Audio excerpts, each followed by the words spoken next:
There's 4 jhanas, and they're extremely deep states of concentration that are described as extraordinarily blissful, better than sex. And so I was looking to experience this state of concentration. That's what it was all about for me. And then I did. Wow. And it's real, and it's Could you crazy. describe that It's in more depth? crazy.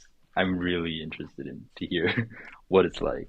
This is probably the most insightful conversation about like meditation, and I got it from like JawHacks, starting from like something completely unrelated. It's actually not unrelated, man. That is true. That's I'm true. sure you've Yeah, I'm sure you've heard me say, the Buddha teaches yeah, monks to keep the tongue pressed up on the roof of the mouth. yeah. Daniel, thank you for joining me on this chat, JawHacks chat number whatever it is, 12 or 13, I think. Yeah, what's going on? Tell us where you're calling from, how old you are, and what you'd like to talk about today. Thanks for having me on. I really appreciate the work you've been doing on this channel. Um, I'm Daniel. I'm 22 years old. I'm calling from Dallas, Texas. Well, I'm from Dallas, but currently I'm in Evanston, Illinois, um, because I'm in university right now. Nice. You're an undergrad? Yeah, I'm a Northwestern student right now. Um, Oh, cool. yeah, studying piano and economics. Amazing. So, is which one is the major? Which one is the minor? I'm doing like a double degree right now, but I want to do piano first and foremost. That's my passion. Well, it reminds me of that movie, not The Big Short. What's the other one? The other one about the economic crisis. Remember when he goes, "They pay me to listen to the music, and and right now I hear nothing." So maybe your musical talent will actually translate to the ability to read the economy and to be a master analyst. Yeah, maybe. Because you have to be very in tune with the subtleties of everything that's going on. Maybe. I don't know. Perhaps. You never know, man. No, no, honestly, like I'm a humanities major, philosophy major, and Yeah. like you never know how your art degree or your humanities degree is going to feed into whatever perspective um, produces, whatever unique gift you bring to the world, whether it's actually piano, and I hope that it is, or Hmm. whether it's something else where your piano talents and the things you learn in learning to master piano, um, the skill of becoming skilled Yeah, that's translates for to whatever you sure. do in life. Hmm. Yeah, I think sometimes um, I get frustrated easily when I'm trying to master a new skill and I compare myself to those masters who've already attained that skill. But then I think back to how insanely complicated piano is. And like, if never trained piano since childhood, I would probably look at it as if like that was completely unattainable and like that's way too complicated for me. But knowing that I did go through like 10 plus years of slowly building up like one note at a time from a little kid, like I know that like much more is possible. So I definitely can see how like this will, you know, this motivates me to like achieve things that I think I couldn't before. So Yeah, it's shown you the horizons of what it takes exactly. to become a master. Hmm. Yeah, things don't happen overnight. Hmm. And is your piano playing, is it related at all to your interest in jaw hacking and to whatever we're going to talk about today? And maybe you can take Actually, a this as an little opportunity to bit. segue. Yeah. What's the Um, connection? so recently I've been struggling a little bit with sleep apnea. I don't know if it's actually sleep apnea, but basically for the past 3 months, I've been having nasal congestion at night that it's like waking me up multiple times per night. I never have a good restful sleep. Hmm. Apart from strangely, the past week has been like pretty good. And I booked this chat before last week because I So was now so you don't need me excited. anymore. Well, I still want to talk to you, but like I'm very confused about what to do right now because it doesn't seem like a consistent thing where like I'm for sure that I can't like sleep well and I need treatment. It's more like I have moments where I'm terrible and I have moments where I'm great, you know. Yeah, I do know. I do. Hmm. Yeah, this is common with all sorts of illnesses, like with headaches or with sleep disordered breathing or with nasal constriction in general. Hmm. Sometimes it's on, sometimes it's off. Of course, for some people, it's constant. But for you, with enough lifestyle changes and control, and maybe with a little bit of luck from, let's say, the weather or whatever allergens are in the environment, maybe you can get away with it. And Yeah, exactly. so we'll Hmm. dive a little bit deeper. But yeah, you sound like and how old are you again, Daniel? 22. So basically, my experience with these things is that if you're showing symptoms now at age 22, when generally speaking you're bulletproof, Mm. and I'm not trying to create a self-fulfilling prophecy, but these things do tend to get worse as you go through your Yeah. 20s. Hmm. At around age 26, in my experience, is when shit can tend to hit the fan health-wise. And so, let's talk about how you can at least get ahead of this. What I want to try to understand is, what do you think why do you think all of a sudden 3 months ago you started getting worse, and then what changed to the point where now you're feeling better? Um, well, honestly, it's kind of a mystery to me because there's just way too many confounding variables. It seems very random to me, honestly. But I think actually it goes back more than 3 months. It's just 3 months is when I really felt desperate for a solution because it was happening like almost every single night and I couldn't have a good night's sleep. Before, I think it would happen, so like the past 2 years, it's been happening like maybe once or twice per month or something. So that was like totally like acceptable, I guess, to me. Um, and I I guess I've always been a snorer. How do So you know that's that? something to consider. Um, well, I use this app called Snore Lab. I'm sure you know about it. I'd use And it as well. yeah, so occasionally I have nights where I'm not snoring, but most nights I'm snoring for like probably like 10% of the night.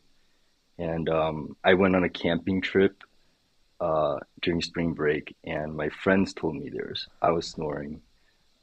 And I just, every time I snore, I can feel my soft palate uh, being sore in the morning because of all the vibration, right?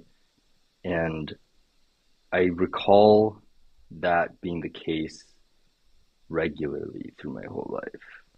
Just Mm-hmm. feeling like, you know, that feeling when you're sick and it's like kind of sore everywhere in your sinus? Like, I'd feel that very often, even though I wasn't sick. So now that I'm making the connection, it might be the snoring actually. Yeah, that Um, exact experience is what brought me to jaw hacking and orthodontics back in 2016. I was basically waking up every day with that feeling of mm, like, oof, I did not breathe right last night. But my issue was that whenever that would happen to me, it would come along with headaches. So it would yeah. also act up in my neck and cause a cascade that would result in me getting a migraine and nausea and terrible headache symptoms throughout all my face and scalp. Hmm. So like, for you, it sounds like it's a inconvenience, and obviously it's unpleasant. But for me, it was handicapping me because every night I was sleeping poorly and waking up with these terrible headaches. So Mm, yeah, I get it. I get it. So for someone like you, the first thing that has to be done is a diagnosis has to be made. So we have to figure out, where is your blockage? Like, what is causing you to snore?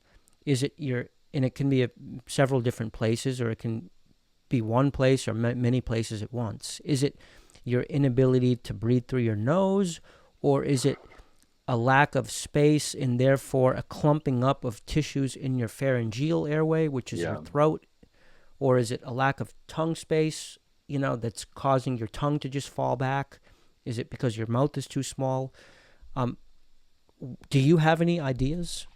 Yeah, I do have a couple of ideas. So I've looked into this topic myself quite extensively this past month, and I think it's a combination of lack of oral volume and nasal breathing problems. So I actually went to an ENT 2 months ago, and he said I had like a slightly deviated septum, which I already knew because I could feel it with my pinkies. There's like obvious difference between the sides of my nostrils. um, but one of the reasons why I opted out of deviated septum surgery was because when I'm exercising and when the conditions are good, I can breathe through both sides evenly. Like I could go like on good days, I could go on like a mile run with just my nose, despite Mm-hmm. not being able to breathe through my nose at night. Mm-hmm. It's very Mm-hmm. conflicting. And then also I have tongue scalloping, Mm-hmm. which indicates that my tongue is or my jaw is too small for my tongue, that way around. Yeah. Yeah. Um, 6-foot tiger in a 3-foot cage. yes, exactly. Um, and also I think I have a somewhat vaulted palate, even though I have like straight teeth, and I never Cool. So, had braces before. on that note, why don't we do a quick physical exam? Can Hmm. you smile for us like this? Tilt your head down just a few degrees, please. Smile as wide as you can, even if it feels unnatural. This is so I C- can you take your two index fingers and give us one of these? Lower. Mm-hmm. Mm-hmm. And let that go. I want to see your quarters one more time. Just smile natural. quarters. Yeah, the black triangles at the Yeah. sides of your Hmm. mouth. Okay, and can we take a look at the roof of your mouth? Hmm. How should I do this? Just like that, and lean back. Yep, you were perfect. Lean forward a hair. A little bit more. Lean forward, not come forward, but just lean forward. Perfect. Yep, stop. Stay just like that. 1, 2, 3, 4, 5, 6. 1, 2, 3, 4, 5, 6, 7, 8. Do you have all your teeth? No, I have wisdom teeth removal. Four. You have wisdom teeth removed. Hmm. Okay, so you have 28 teeth. No premolars removed, though. No I premolars counted a removed. lot of teeth. Hmm. Um, well, you have that going for you. Yeah, luckily. Show me that one more time, super quick. Just lean back, super quick. Yes. Yeah. Uh-huh. Uh-huh. Yeah, I mean, so and while we're doing this, let's just check you for tongue tie. Take the tip of your tongue, put it behind your upper front teeth, and then open wide like this. Uh-huh. Uh-huh. Yeah, I would, that's also moderate. All around, man, your anatomy is presenting exactly like your symptoms, which Mm. is to say, sort of middle of the road. Yeah. Your maxilla is narrow, but not so narrow where I'm like, oh my God, how is this guy breathing? Your tongue tie is there, but it's like not so bad where I'm like, oh, well, that's definitely causing a problem. Hmm. It's like everywhere I'm seeing opportunity for gains, but I'm not seeing any crisis anywhere, Yeah. which is kind of like exactly like the symptoms you're describing, right? Hmm. It's kind of like on the fence. Exactly. Let's do one more thing and take a look at your side profile. So just step back and then turn to the side. Rotate a little bit more toward us. And can you actually lift your phone up for this to get it on an even plane with you so that it's not aimed Okay. up at you? Or actually, I'll just Or squat down or slightly. crouch. Yeah, that's fine. And smile, please. Mm-hmm. Mm-hmm. Mm-hmm. Okay, thank you. Ag- Same thing I would say for your um, AP, your front back. I Hmm. would say it's okay. It's okay. You look good. You know. As for what your airway looks like, if we were to do like an X-ray, I don't know. I would imagine that we would see some red, which means we would see some constriction, some narrowness in the airway as a result of maybe your jaws being moderately recessed. But again, Yeah. no emergency. Like I don't think the first person you should talk to is a surgeon. You Yeah. know, some Mm. people I see them, I'm like orthodontist, and you might as well schedule an appointment for the surgeon at the same time because you're gonna need surgery. I don't Hmm. really see that with you. Yeah, for sure. So yeah, do you want me to tell you what I think, or do you want to redirect the conversation at this point towards specific questions you had, or what you want me to help you with? Um, well, I guess what do you think, first of all? Yeah. I think that I think that this is something you could probably manage to some degree with lifestyle changes and with mewing, fairly Hmm. aggressive mewing, right? Yeah. But I By the think way, I that want to talk about mewing later on as well. we definitely can.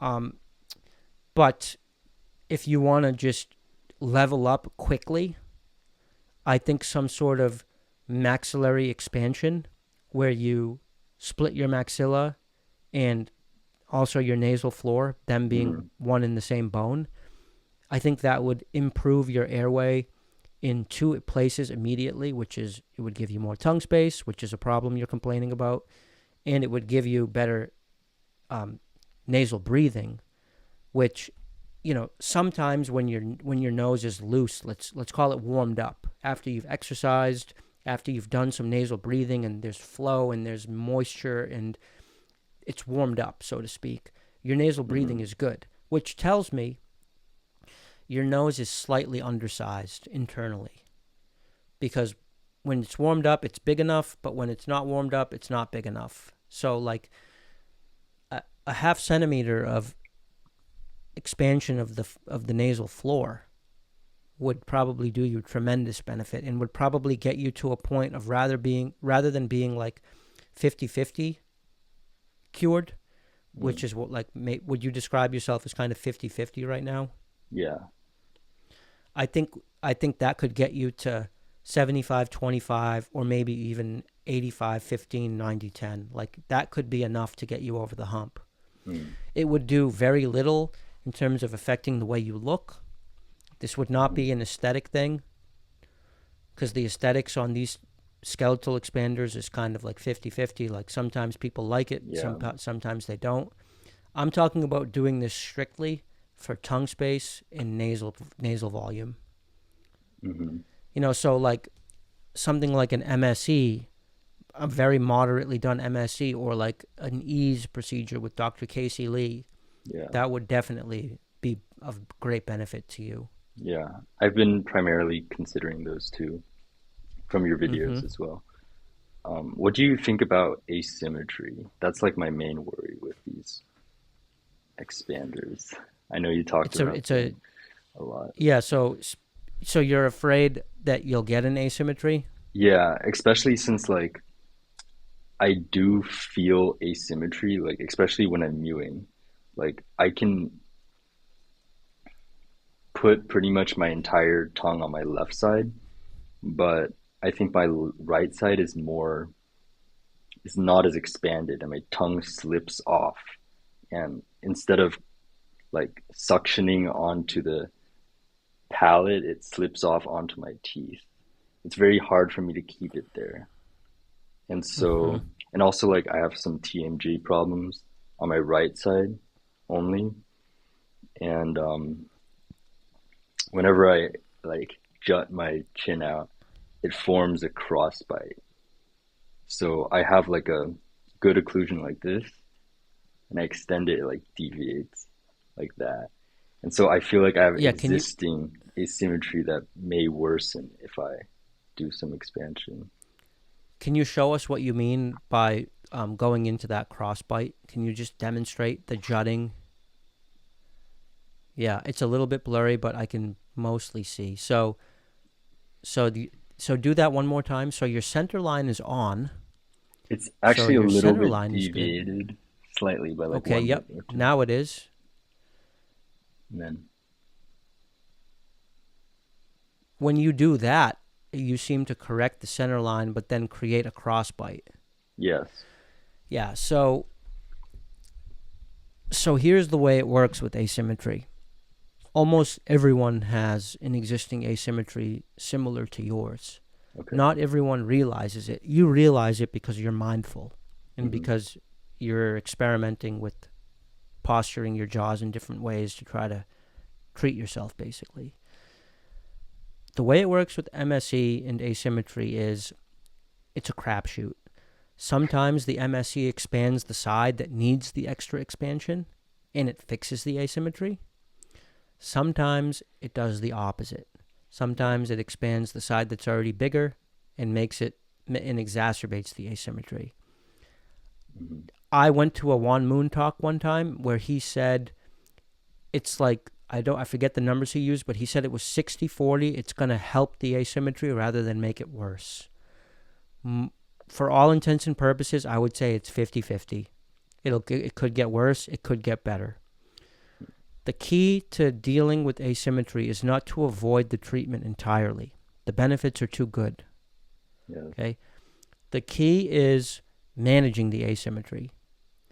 And so the way to do that is basically to work with a doctor who has a plan for dealing with that, who is aware that this happens and who is skilled enough to fix it when it does happen. And the fix is almost always dental, which means that it's not, you can't really control the bone level asymmetry. There's just, the appliance doesn't have that much control. Hmm. It's a very brute appliance. It's going to do what it does to the bone, and there's very little controlling that. Asymmetry is dealt with at the dental level. Okay. Unless Dr. Casey Lee's ease procedure claims to essentially wipe out the asymmetry problem. And maybe that's true and maybe that doesn't. But generally, asymmetry doesn't seem to be as much of a concern with the ease, although this guy who's been documenting his ease procedure on Yeah, I YouTube saw that. Hmm. is developing an asymmetry. But the thing about ease is that it's such an efficient expander of the nasal airway because of basically the way that the surgical cuts are done intranasally Yeah. using the endoscope. Ease stands for endoscope assisted Hmm. surgical expansion or whatever it is. Basically, the cuts are done from the top down rather than from the bottom up. And so what that does is it frees the posterior, which means the back of the nose, Yeah. whereas the MSE, this is a lot of people have been asking about ease anyway, so it's a good opportunity to Yeah. talk about it. Hmm. So this is the posterior, the back. Yeah. This is the anterior or the front. And Dr. Lee talks all about how his appliance is I'm trying to get the autofocus to work with me here.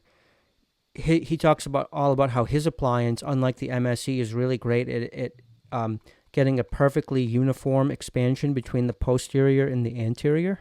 Hmm. And when you have the posterior getting expanded skeletally, you basically get a lot more nasal expansion for less diastema. Yeah. So, in other words, the ratio of nasal volume increase to actual appliance turning, which could be represented by the size of the diastema, it's a very good ratio. In other words, the ease is very efficient. Hmm. You don't have to turn it as much as you have to turn the MSE in order to get the same nasal benefit. So is that efficiency because of the cuts or because of the device that it uses? So with Both. MSC, they say like it's like 50% dental and 50% skeletal or something, right? Um, I don't agree with that. okay. It just doesn't seem right to me. I mean, you have plenty of people expanding with the MSE or with Dr. Yusefian's main, and they're not seeing dramatic, tipping of their upper teeth. Like, in many cases, the MSE is cut off from the teeth. They cut the arms off as soon as the split occurs, in which case Okay. it's not even physically possible that the expansion is Yeah. dental at that point. So I don't buy that, but continue. So I guess based on that, then the difference in the diastema probably just because it's not a parallel split as the eases, right? More or Yeah. less, Yeah. yeah. Okay. Now, I would say this is in general, but I would say that there are plenty of MSE cases that achieve the efficiency and the quality of split that the ease achieves. But I think you can generally say that MSE splitting is much more of a shit show, Mm. Okay. especially because you have a lot of doctors not even doing surgical assists and stuff. They just throw in the appliance, and then the appliance, Mm. and I've always said this, it's more of an axe than it is a chainsaw. So, like, have you ever split wood? Probably not. Yeah. You're a I pianist. You have soft hands. You need to protect your hands. I've split wood like for fun, I guess, in camps and so yeah. For sure, for Firewood. sure. So, like, you know that you can have a log, right? And it's a perfectly circular cylinder, Hmm. right? And you could put a wedge in it and then you could split it. But then sometimes one side is like fucking 30% and then 70% goes to the other side, right? Yeah. It kind of depends on the grain and a million other factors. MSE is like that. Hmm. So you just never know what you're going to get in terms of the split. Yeah. The ease now, the fact that they're doing the piezoelectric bone cutting now to assist the MSE, this is really jacking up rates of success. Like Dr. Ilya Lipkin is doing this, Dr. Ting is doing this. Other doctors are using the piezoelectric bone saw, which is an ultrasonic tool that it basically generates a tremendous amount of heat, and they put it up into the roof of your mouth and it splits the maxilla right there on the spot. Mm. This is the most cutting edge, no pun intended, surgical assist that they're doing with the MSE. Okay. And this is helping MSE probably become more like ease in its success of splitting. But ultimately, when Dr. Casey Lee essentially shits on the MSE, I think he's more referring to just how it ends up in general, where you have many cases of asymmetric poor splits or no splits. Yeah.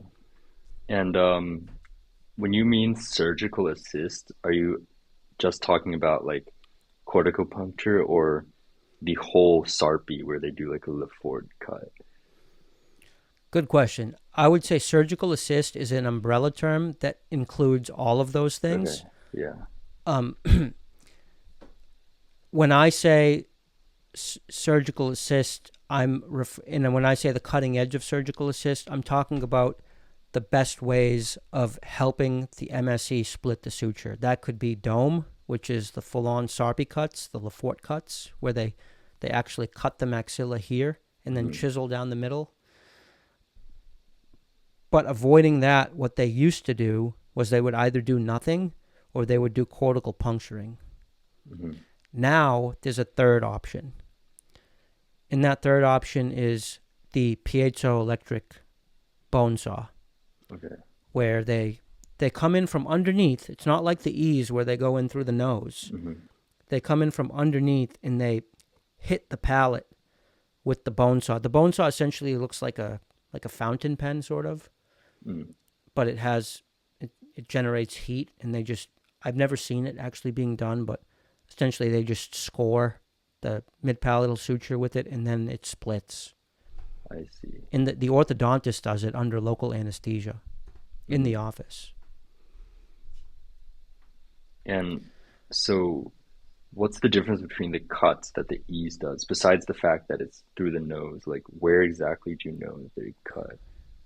Is it I don't this? know. Mm, I don't know, and my sense is that Dr. Lee is kind of secretive about that.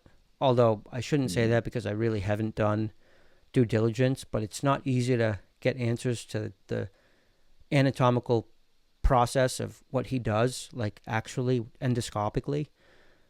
But he's somehow able to get a full release of the suture from front to back through the nose, from top down, which, um, and then combined with his appliance, which, you know, rather than using mm. screws that are placed perpendicular to the direction of the force vector, Yeah. they're, parallel to it. And so you get less appliance distortion and you get, more reliable splitting action directly into the maxilla going side to side. Mm. But even his appliance fails sometimes due to resistance from various other sutures throughout the face. Yeah, I see. Do you know if the piezoelectric cutting option reduces asymmetry at all? It helps. So there's a lot of ways you can mitigate asymmetry. Number one is with a surgical assist properly done. What that does is it takes the burden off of the appliance from actually splitting the suture. Because what happens is if you count on the MSC to actually do the dirty work, it gets a little fucked up in the process. It's like a infantryman soldier. Like it'll go in, it'll get the job done, but after he does that dirty work, he's going to be beat up and tired and could be injured. And so you don't want to waste the appliance's integrity on the dirty work of splitting the suture because it can twist. The screws can get messed up during that really intensive splitting phase. And a lot of bad things can happen that twist the appliance and distort it, which can then cause the asymmetry after. Mm. Another thing you can do, which is related to that, is just being very careful about appliance placement because the direction, the orientation of the appliance is critical. If you install the MSC diagonal, it's going to expand diagonal, Yeah. right? And you can install it straight, and then the appliance can get beat up in the splitting process, and it can become diagonal. So Mm. ultimately, we're talking about orientation of the appliance is super important.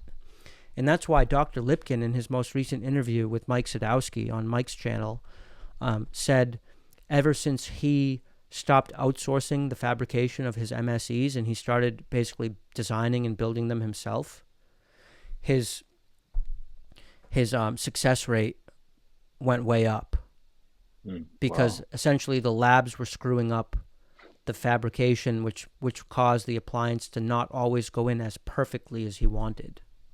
Mm.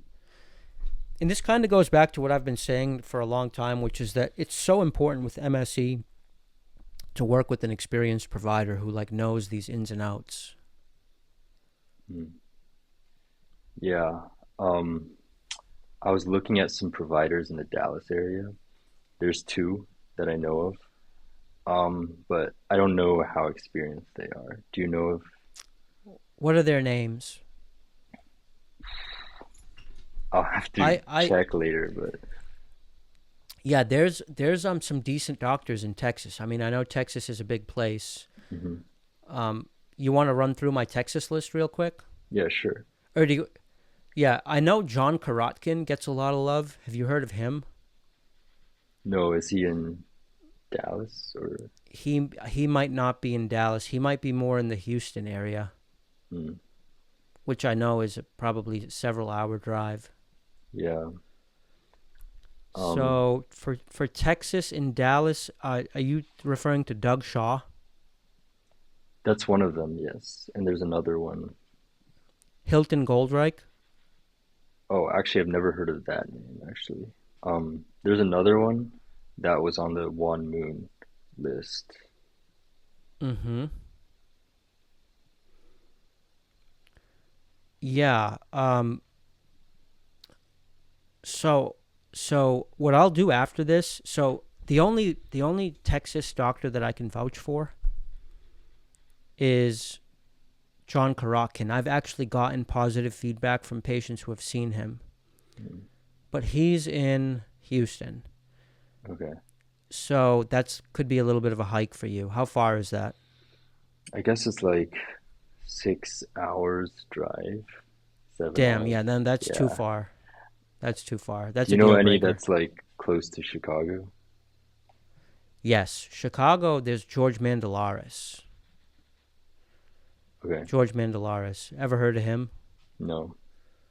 Yeah, he's highly respected. So Oh, great. he's a guy that a lot of the botched AGGA cases who had severe Mm. periodontal damage, like he when everyone else was refusing to touch them, like for example, um, well, the AGA it can wreak such havoc on the front teeth that Yeah. it can render a patient too broken to be fixed. Hmm. And so a lot of periodontists were turning away AGA patients, refusing to do bone grafts on them, refusing to do SFOT, and basically leaving them for dead, What is figuratively. SFOT?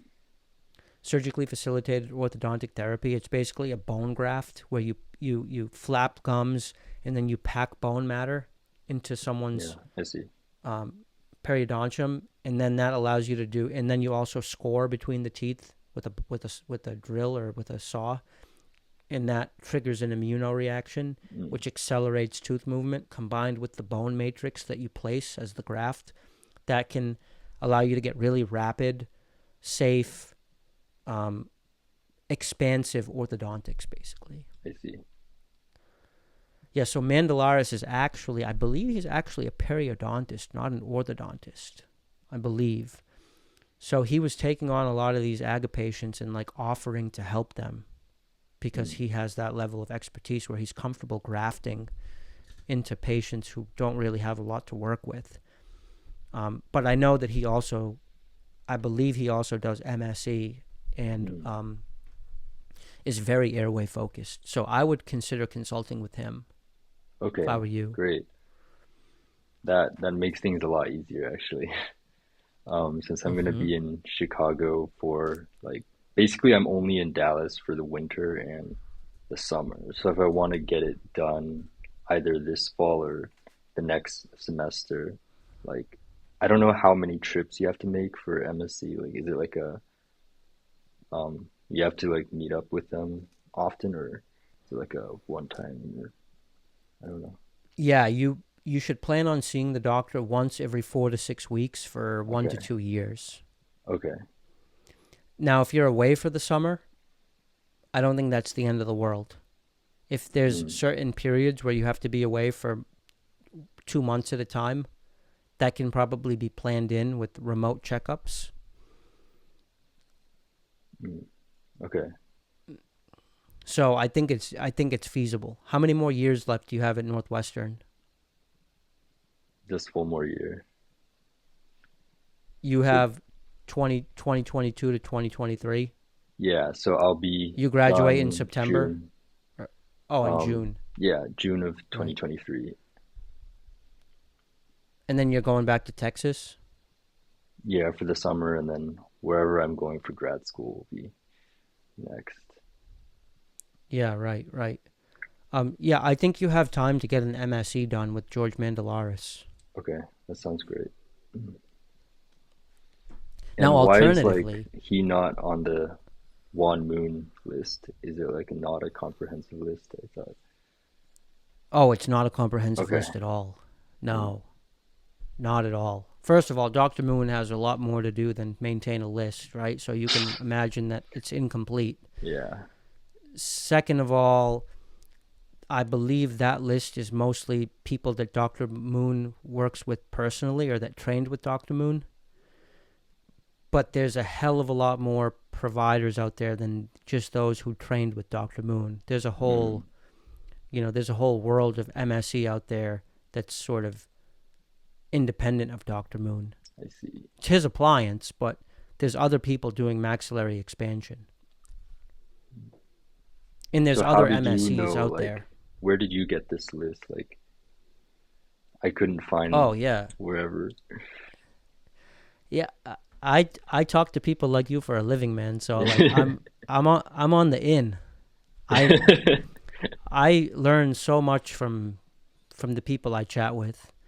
And Mm, so basically for the past 3 or 4 years since I've been doing this, every time I get a doctor's name or a surgeon's name or a periodontist's name, orthodontist, you name it, I compile all that and I keep mm, records of in notes of all these doctors. I see. Yeah. And so after the MSC expansion, you have like Invisalign or braces. Does that have to be the same doctor, or can you just like have a completely different orthodontist to deal with that?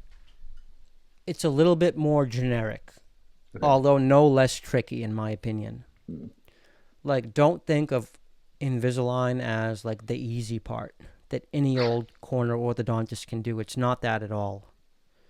The orthodontics part is incredibly tricky and requires huge amounts of skill. The MSE, you could even say, is the easy part, especially for a guy like you who's having TMJ issues.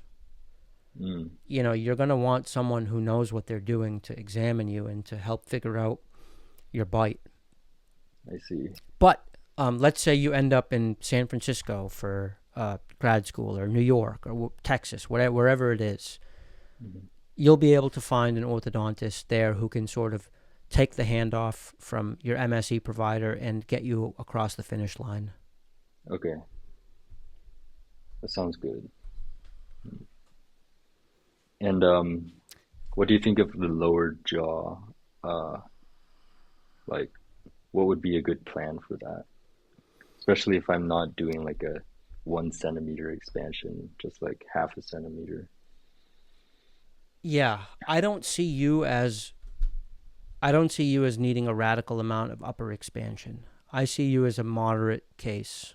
Hmm. And so I think whatever expansion you do with the MSE is going to be able to be accounted for with orthodontics. I Okay, I don't see. think I think it's almost always ideal to do like a DAME, MSDO, because why not, right? Because that Is it also the has sleep splitting apnea right here benefits. and expanding? Okay. Correct. But it's just so inaccessible. I mean, there's really only one guy I know that does that. That's Dr. Yusefian, who I Mm, interviewed yeah. last week or whatever, a couple weeks ago. So so the lower jaw expander gives you more options. It allows you to expand more with the MSE, but I don't necessarily see you as needing that excessive amount because your AHI, in other words, your sleep apnea, is probably on the lower end. It's Hmm. not zero. You're obviously you have complaints, but yeah, I think the moderate amount that you need is going to be able to be dealt with orthodontically.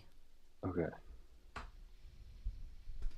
Mm, And especially with someone like Dr. Mandalaris, he as a periodontist he does do the SFOT. So if you needed to do a little bit of periodontally assisted expansion on the lower, that would be available to you. Although that has okay. drawbacks, Hmm. but it's probably better than not doing it at all. Mm, okay. Um, so you talked about the differences between MSE and EASE, and um, one of the differences I noticed was that with MSE, you're able to do a face mask, but with ease, it doesn't seem like there's any attachment that you could use for that. So I guess that is one drawback from the ease, would you say? Yes, if you were a candidate for the face mask, it would be a drawback. Okay. Would you think I would need to use a face mask or should use one? It's possible based off of your description of having TMJ issues that your Yeah, lower jaw that's is recessed. primarily. Hmm. And I think only people who have recessed lower jaws or who are in a class 3, which means that their lower jaw is in front of their upper jaw, those two groups of people are candidates for face mask. Mm-hmm. Because basically the face mask is going to pull the maxilla forward, and with it some of the structures of the midface, but it's not going to pull the lower jaw forward. So the only way the lower jaw is going to come forward if you're doing face mask is if it has to come forward. Mm-hmm. Which means like if you have a recessed mandible and that's causing TMJ issues. Or if you're in a class 3, you don't need the lower jaw to go anywhere. It's already too far forward. And so you can basically pull the maxilla forward without any consequence. Yeah. So So you my would be, TMJ feels a lot better when I move it just like 1 millimeter forward on this side. yeah, So can you demonstrate that? Like, so you're just literally taking your lower jaw, jutting it just forward, and like then it feels better? very slightly. I don't even know if it's notable. Like Mm-hmm. just like that much feels a lot Mm-hmm. better, especially when Mm-hmm. I'm eating. Mm-hmm. Mm-hmm. Yeah, so that would indicate to me that you would potentially be a candidate for some face masking if you were feeling up to it. Because, of Hmm. course, then there's also the fact that face masking is incredibly inconvenient. Yeah. But I would be totally down to use it overnight. If is that possible to just keep it on while sleeping? Yeah, and like at other odd hours that you Yeah. felt Hmm. were available, like maybe an extra 3 or 4 hours a day in addition to the sleep. Hmm. Yeah, that could I could definitely do that that. that could be worthwhile. Hmm. And if that's something you wanted to do, and I think that, and by the way, regarding MSE and face mask, Dr. Lipkin just posted something on Facebook about how remarkable some of his results have been with MSE and face mask, and it's just further evidence that this is possible, basically. Yeah. So I and you have you seen that? Are you in the MSE Facebook group at all? I'm in a few Facebook groups. I don't know if it's the one that you're referring to. Let me actually show this because I think it's pretty good. Okay. Can you see this? Hmm.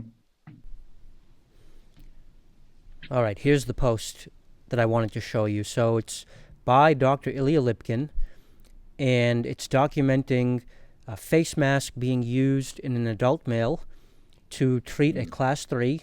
I'll read it to you, and then we'll go through the pictures, and I'll just, comment on how remarkable of a case this actually is. So it says right here, Dr. Ilya Lipkin, my post from a year ago just resurfaced, so I wanted to post an update to this non-surgical class 3 treatment. It's remarkable that I've started many since then on various ages, and will do some posts when I have a bit more time, but here's an update. So Mm. here's some pictures. We'll Wow. go through them.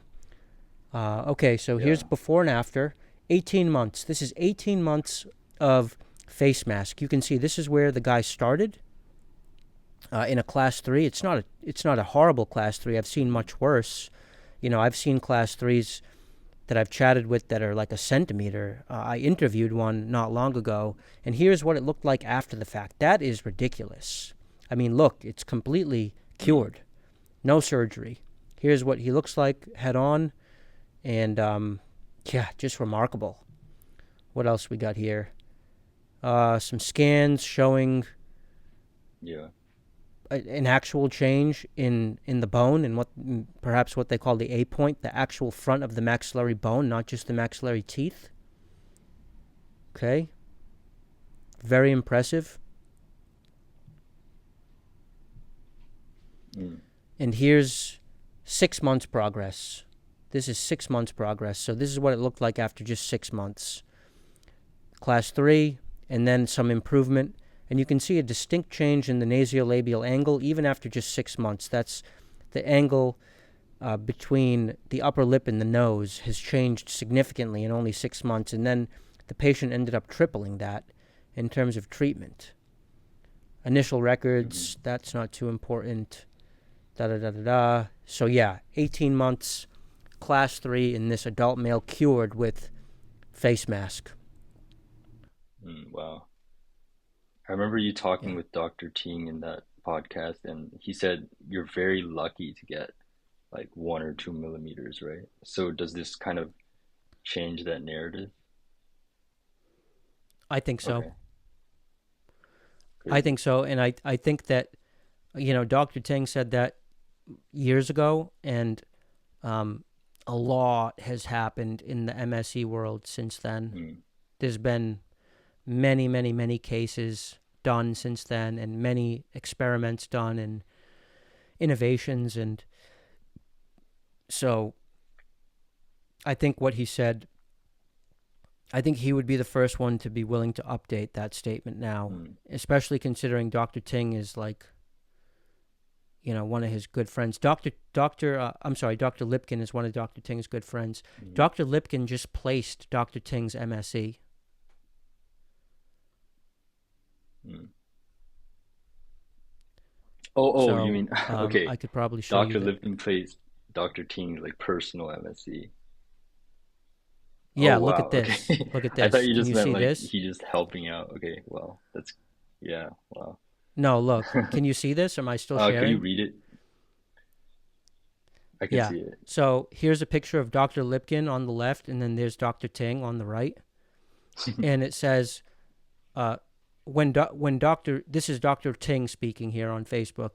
When he speaks of himself in the third person, which is funny. When Dr. Richard Ting is getting his skeletal expander, who does he go to? He travels 2,500 miles and goes to the best orthodontist, Dr. Ilya Lipkin. Thank you for taking great care of me. You are always a better orthodontist than me, back then in school and now. Also, thanks, Partners Dental Studio. DJ Emil's design was stunning. So, again, don't think of Dr. Ting and Dr. Lipkin as ever really contradicting each other. They are very much Mm, partners in crime, so yeah. to speak. Is Dr. Lipkin gonna get one from Dr. Ting? It's so funny you say that. Check this out. Check this out.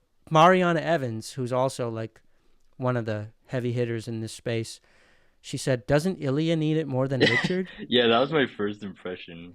Seems like Richard already has like a pretty wide smile. Yeah. And then I've never seen a comment in this group get this much love, like 12 reactions. Um, Ilya Lipkin himself said, "You are so correct. I'm next in line." So maybe. So funny. Courtney Donko chiming in. And Courtney Donko I'm having on soon. She's great. And then Mike Mew even chimed in. What's Mike have to say? Mike said, Mariana Evans, now many people don't need, I think he meant to say, not many people don't need some type of expansion. And what does that say about where Homo sapiens currently are? Mm, In so other true. words, we all need an MSE, don't we? Hmm. And the answer to that question is we really fucking do. So does Mike We really Mew do. change his So position on then, MSC, or I think he once said that like it was way too invasive or something, and he doesn't endorse it. well, I mean, Mike is in this Facebook group. This is the MSE user group. So I heard that he was using. So I'm going to stop this share now. Hmm. Um, I heard that he was using MSE now. Yeah. Mm, I don't know for interesting. sure. I haven't talked to him about it personally. I did reach out to him, and he did say he was going to come on JawHacks for an interview Oh, sometime great. soon. So I'll definitely be asking him all about that. But yeah, pretty much everyone at this point is on board with skeletal expansion being superior to tooth-borne Yeah. expansion. And going back to the Except for the face except for mask, the or continue. yeah, I was just going to say, except for like the DNA providers and the Oh AGGA yeah, providers, yeah. they're still in the cloud of delusion. I want to get into that right after, but I was gonna ask like what made the face mask more effective now than before? Do you know? I don't know. Maybe just like a faith and a willingness to actually try it. Mm, And, maybe it only works on patients who have super compliance. yeah. maybe there's some threshold, right? Like if you don't wear it at least 18 hours a day, you get more relapse than you get advancement. And so no one had really had patients willing to push it until Dr. Lipkin, for whatever reason, was able to get subjects to take the leap of faith with him and prove that it's possible. I don't know. Maybe it has to do with the surgical assists that Dr. Lipkin uses, because he's using the piezo bone saw. Maybe it has to do with the angle that he's pulling. Your guess is as good as mine. But I just want to also reiterate, though, that those cases, that case that Dr. Lipkin showed was a class 3. You're not a class 3. Yeah. But in a sense, you're like a cousin of class 3, because your lower jaw is just recessed. So if you could release it, it might actually come in front of your upper jaw. Yeah. If your teeth weren't preventing it. So, I would say you're potentially a candidate, though. Okay. Yeah. And so you're talking about AGGA and DNA being like delusional. I heard you talk about AGGA a lot since you personally had terrible experiences with it. But what about DNA? What do you think about that? I heard a lot of anecdotes of it actually working for treating some people on like some Facebook groups. But in terms of just theoretical, the fact that the MSC is way more aggressive than the DNA, but it's still not perfectly able to expand the maxilla. It's like, I'm really surprised that something like DNA like, would help people with sleep apnea. So I don't know. I'm really confused about it. Yeah. Yeah. So first of all, let's take what you said and let's break it down into individual claims. So what do you mean when you say there's people claiming they had success? What's success? They claim that it's helping their nasal breathing and expanding their nasal cavity, which is curing their sleep apnea. So it's possible that, first of all, I hope that it is. And Lord knows that I want these tooth-borne expanders to work just as much as anyone else. I'm not a stakeholder in MSE. Like, I don't own stock in MSE. You know what I mean? Like, I was the first one to do the tooth-borne expander. Like, this is my old tooth-borne expander. I did it. In my opinion, there may be some bone change happening as a result of a DNA or similar appliance like this. If you are careful enough with it and you wear it consistently and you turn slowly enough and the appliance is built properly so that it's putting stress in the right places, I think it's feasible that there could be some bona fide skeletal changes happening. My issue with DNA and with other tooth-borne appliances is that it's an inherently inferior technology and approach. Why would we want to achieve stretching of the mid-palatal suture by using the teeth as levers when we could use the bone itself as a lever? Think about an MSE and how much it struggles to split the suture, even using 4 1 centimeter screws screwed into the maxilla, and it still struggles to split the suture and to get sutural changes. Think about Casey Lee, who himself admits, even with the surgical assist, even with the ease surgical assist, and with his appliance that's parallel to the force vector, that has no screw tipping, no screw drag, it's pure force going into splitting the maxilla. Even he says he has cases that fail. It's a small amount, but they're out there, a small handful. How are you going to tell me that when we have skeletal expanders with surgical assist screwed into the maxilla and they're still failing to change the maxilla, you're telling me that something pushing on the teeth is going to be comparable in terms of skeletal changes that you're going to get with it when it's using the teeth as levers? where we know for a fact when you push into teeth, they change. That's how orthodontics works. You put pressure on teeth, they move through the alveolar bone. Mm-hmm. So the DNA appliance in any tooth-borne expander is trying to stretch the suture by mostly pushing on teeth. Yes, to some degree it pushes on the roof of the mouth, but what it's really pushing on, and you'll know as soon as you put one in because you'll feel it, it's pushing on the teeth.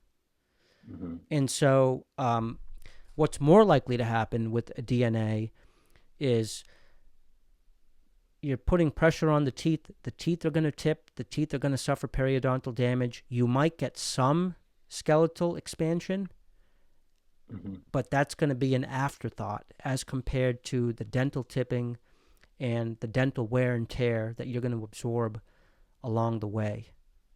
Yeah, that makes sense. So in other words, in summary, with the DNA, you can get some results, but they're very small and the collateral damage is tremendous. Mm-hmm. The ratio of damage to results is extremely poor Mm-hmm. in relation to a skeletal expander. Yeah, I totally believe that. But I'm wondering, what if they're not trying to split the suture necessarily, but simply, for example, pushing on the alveolar bone to get it to flatten out? Like if you have a vaulted palate, which I think most people who have narrow maxillas probably do, right? So is it really necessary to split the suture itself? So if you don't split the suture, you're not going to get any change in the nasal volume, first of all. Moving the alveolar bone does nothing for the nose. It gives you tongue space, and it helps your oral airway and your pharyngeal airway, but it's not changing the nasal airway. And, Dr. Casey Lee himself, who's all the rave right now, he himself says that the nasal airway is absolutely the most important component of treating Mm-hmm. sleep apnea. Yeah.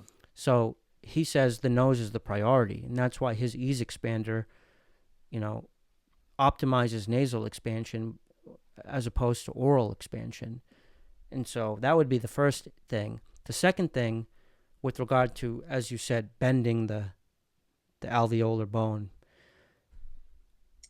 On paper, you might think that's what's happening, but what's actually what the patient is experiencing is he's experiencing a piece of plastic pushing into the gums around his teeth, and it's extraordinarily painful, causes gum recession, and does damage to the teeth. Mm-hmm.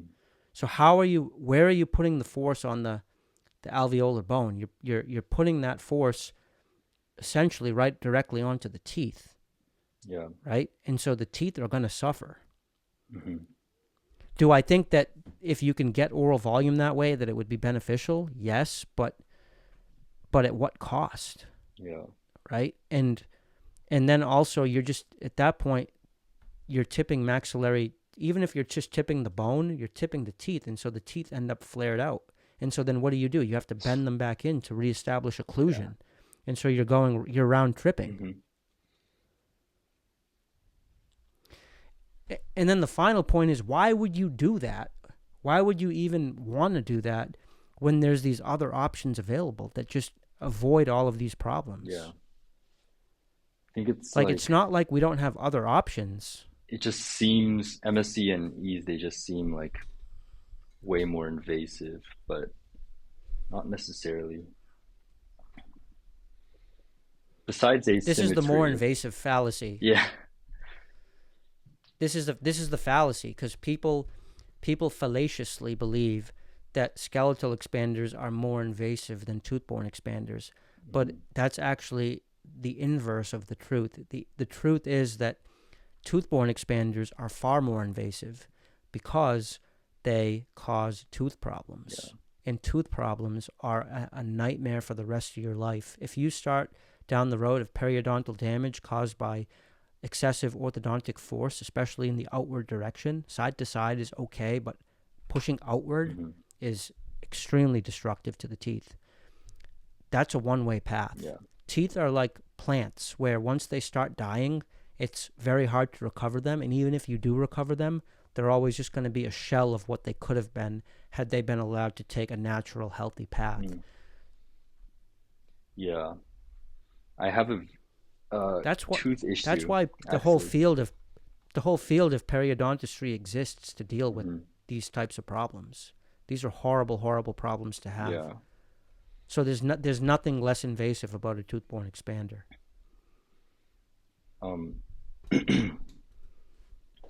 I had a very weird situation with my dentist like 2 years ago where um, I think it was probably because of a lack of oral posture, like not knowing about mewing at that point, but my front incisors, upper front incisors were sort of tilting back and um, kind of hitting my lower incisors, and that was causing a lot of pain. So my dentist decided to shave off some of the top incisors, and then guess what happened?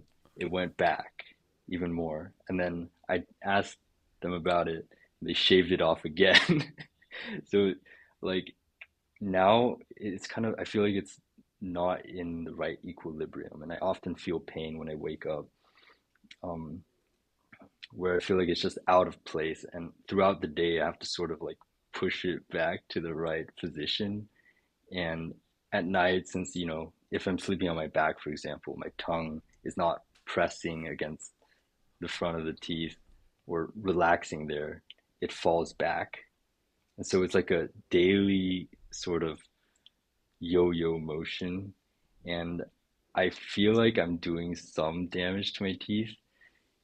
But the broader point is like the dentist was not considering the oral forces when they did that, and I I think they should be more aware of it and like more aware of like teaching the oral posture. Yeah, no, of course. There's a lot of things Yeah, dentists should be doing more or less of. Why are dentists still extracting teeth, yeah, it's right? crazy. Like, there's a lot of problems in dentistry and in medicine and really in every field. Um, sanity is the exception, not the norm. But with regard to your specific issue, um, yeah, you're basically wiggling your Hmm. teeth. You're essentially round tripping them on a daily basis, which means you're moving them forward. And so, in case it wasn't clear to anyone, the back and forth that you were describing was to your upper Yes. incisors, right? Hmm. Literally, your upper front teeth are at one part in the day they're forward and then they fall back, and you're Yeah. constantly sort of readjusting them. Hmm. Yeah, so you're kind of round tripping those teeth, which is not Hmm. good. Whatever you end up doing, I would recommend you get some sort of wire placed behind your upper front Mm. teeth to prevent them from moving like that. Okay. Otherwise, you're going to cause long-term Yeah. damage. How is it that like some people get their teeth knocked out and they're still able to like recover them? Like given the What do you mean? fragility of teeth and like the inability for it to heal properly, like I'm shocked that people who get their teeth completely knocked out, they're able to save it within like if you place it back correctly within like 30 minutes or something and still have functioning teeth. First of all, I didn't know that happened. But second, I guess I would say to that, like, who's getting their front teeth knocked out? Like maybe like a hockey Yeah, player. like And hockey players are like, yeah, hockey players are chads with massive jaws and super healthy periodontium. yeah. So like they just have so much blood flow and fucking testosterone and like bone, and they just put it back and like and then Mm, their robust body takes care of the yeah. rest. I do Brazilian jiu-jitsu, so I was like a lot of my well, I've taken some hits to the jaw and to the mouth. And luckily I was wearing mouth guard at that point, but if I wasn't, I definitely could have knocked out my teeth for sure. For sure. So, For sure, bro. Yeah. Yeah, I saw a jiu-jitsu match recently where the guy just as soon as the bell rang, the guy came in and like headbutted the other guy and like knocked him down. The ref didn't call it or anything. He just led with his head and kind of bumped the guy and then wow. like took position on him. It was fucked up. It pissed me off because the judge didn't do anything. Yeah. She was super aloof. Everyone in the comment section on YouTube was like, "What the fuck?" Like he headbutted him, Yes. you know. But yeah, so jujitsu is gnarly. Hmm.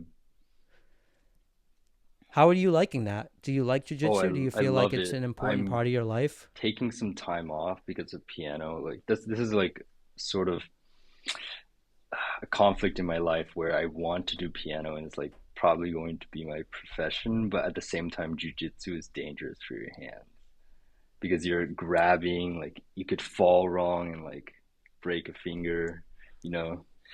So I'm doing auditions this year and I don't want to risk it, so I'm not doing jujitsu, but I definitely want to like at least get my blue belt. Like get to the level where I feel confident in my abilities to like, you know, I guess defend myself if I have to. Jiu-jitsu is amazing. Yeah, Have you ever tried? yeah.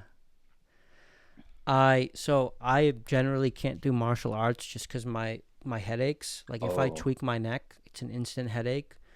Um, but my brother-in-law, in other words, my sister's husband, runs a wrestling camp. mm, He has a wrestling studio at his house right up the street from me, and so the opportunity is always tempting me to go up and like wrestle or do jujitsu because he brings in jujitsu instructors. The one time I did jujitsu, I signed up for like a month about 7 years ago in 2014, and I was a beginner, and they paired me up with this big heavy guy who was also a oh beginner, no. and it was like, yeah, it was my second day, and he fell onto my rib cage, and I I immediately I knew something was wrong, and then for the next like 2 or 3 weeks I couldn't inhale because there was something wrong with my rib Uh, cage. Like I and then I never went back. oof. Yeah, definitely And my sparring with brother-in-law beginners. said like he said it was not good that they put me with a Yeah. beginner, especially a heavy beginner. So yeah, that was it. So you still have headaches even after your orthodontic expansion and everything?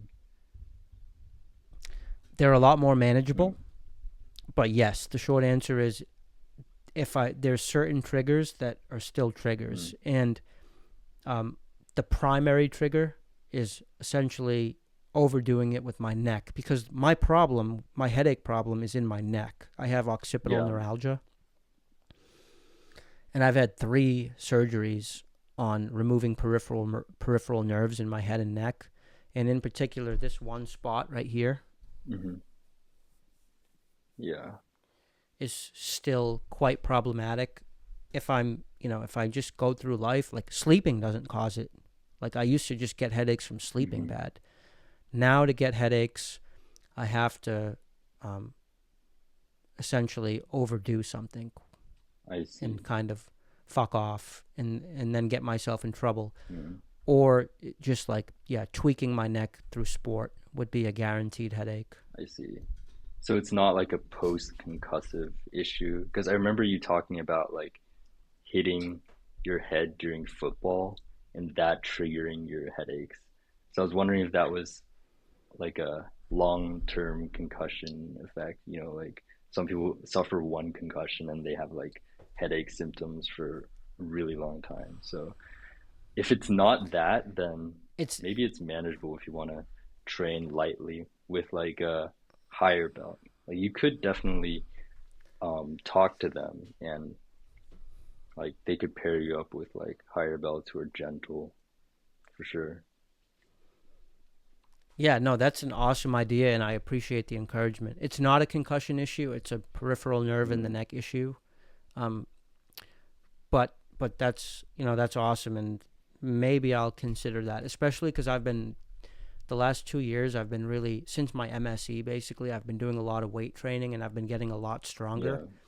and I'm starting to go in the direction of actually training my Oh, neck great. Yeah. directly, What neck just with exercises? super light.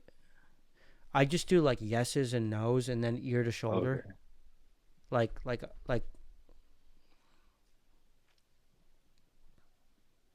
Mm, and that's pretty much it. Like, and I have terrible mobility even with those basic exercises, but that's just because I've been so afraid to do any direct neck work for my whole life, essentially. But I'm starting to get the confidence to kind of go for it now. Yeah. Yeah. Neck is extremely fragile. And I remember, the wrestling neck bridges, right? Those Yeah, are, I do. I don't know how some people can do them for their whole life. It seems so incredibly stressful for the neck. But for me, I do this exercise that really strengthens my neck, but for me, it doesn't hurt at all. Well, obviously, because I don't really have neck issues, but I think it's pretty non-invasive. You basically lay down flat on a bench and you do this so you can control your own weight. And then you just simply like do yes up and down, and even you can do side.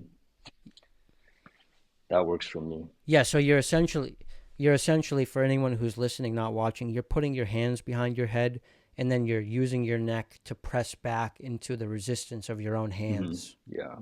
Is that Yeah. right? Usually, and And you're doing laying that down lying flat down? on my belly. Mm-hmm. Mm-hmm. So it's kind of like a reverse neck curl or something. Yeah.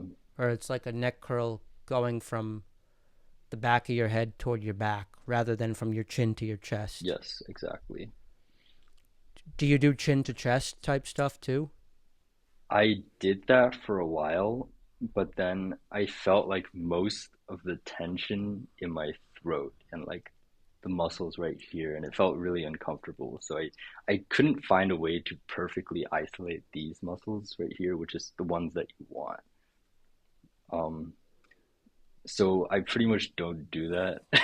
I don't know if it's going to lead to any imbalances, but yeah. Nah, you're all right. Yeah, no, your neck looks good. Yeah, thanks. Yeah, I'm starting to get to a point where like the rest of my body is getting bigger, Hmm. and I'm starting to notice that my neck is starting to look a little scrawny. Mm. Like it's starting to show that I don't I'm like the guy who doesn't do leg day ever, but like I don't ever do neck Yeah, day. a lot of bodybuilders have that problem since, they just lift weights. Yeah. Wrestlers have the opposite problem. Exactly. Yeah, big necks, big thick Yeah. necks. Sleep apnea. Yeah, for sure. Oh, fuck. Yeah, man. Yeah, I'm very familiar with the whole wrestling world again because my brother-in-law and Hmm. because, I actually wrestled a little bit as a kid. Mm. Like in high school, Um middle school. in 4th through 7th grade, Mm. not in high Okay. school. Mm. Yeah, high school is when I played football and then I got my bell rung like you heard me describe on that Yeah. other video. Football is crazy. It's crazy how they allow that. I couldn't agree more. I don't think they should allow kids to do that, Yeah. man. It's suicide. It's just for some excitement. It's not You know, worth there's it. I don't know what it's for. It's like it's fucked up. Yeah. Like there's evidence now that even high school football players are having Yeah. CTE. That's suicide. Yeah. CTE kills you. Even in jujitsu, sometimes when I get swept and I land on my back, it still feels like I'm like rattling my brain. So I can't even imagine like running headfirst into someone who's running at you. That's crazy. Yeah. Yeah, you got to have an incredibly strong neck to Hmm. be able to do that for a Yeah. living. And if you look at it's not an accident that NFL players, generally speaking, have remarkable facial structure. They have big block heads, whereas NBA players tend to be able to get away a lot more with having long, narrow faces and open mouth posture. Like take Jason Tatum, for example, Hmm. who's a Celtics player. He's like one of the top players in the league, but he's got a pretty weak face and he's mouth breathing all the time. Yeah. You cannot do that on the football field. Yeah. And that's why a football player is more likely to look like Lamar Jackson or take your pick.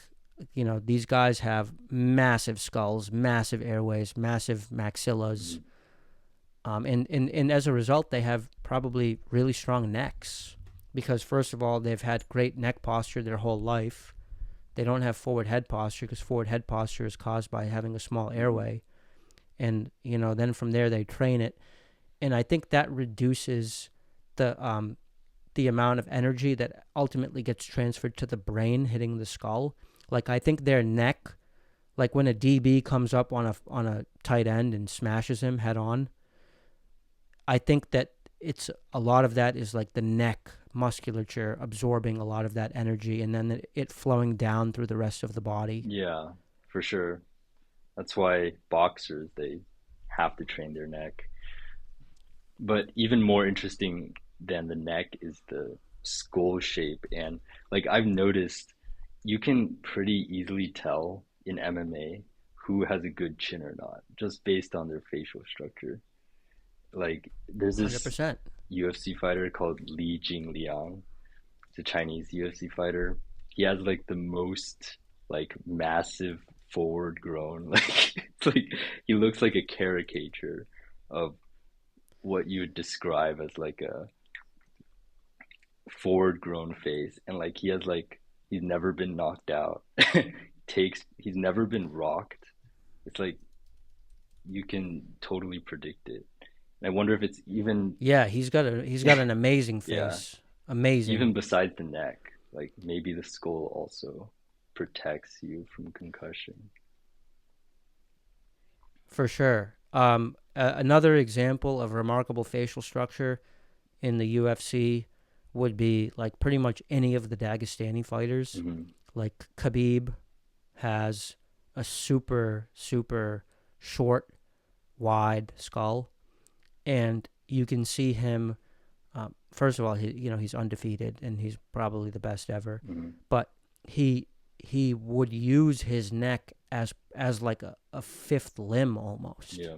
where when he was grappling, he would take his neck and he'd like put it into guys, or if he was on their back, he would like use his neck as a lever to like manipulate and grapple with Hmm. his opponent.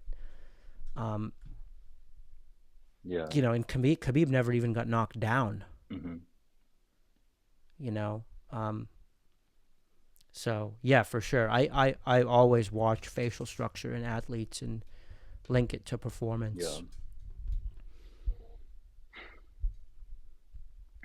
Yeah, or like who's that guy?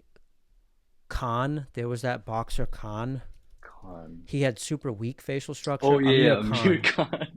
Yeah. Yeah, his facial structure is kind of weak, Hmm. and um, he got knocked the fuck out by who was that? Who was it that knocked him out real bad? It might have been Canelo. I forget. Yeah, yeah. Canelo did knock him out But really badly. I just remember seeing this guy was the first time I saw him, and he just took this punch on the chin, and he just went lights out. And then I was like, yeah, man, of Yeah. course. Like, look at that chin. It's because of his weak Yeah. chin. Too funny. Yeah, it's good shit. Yeah. Well, Daniel, anything else you want to talk about before we jump off? Um, Kind of gotta go. I just want to ask one more question. Uh, my Yeah, dad has like severe sleep apnea, and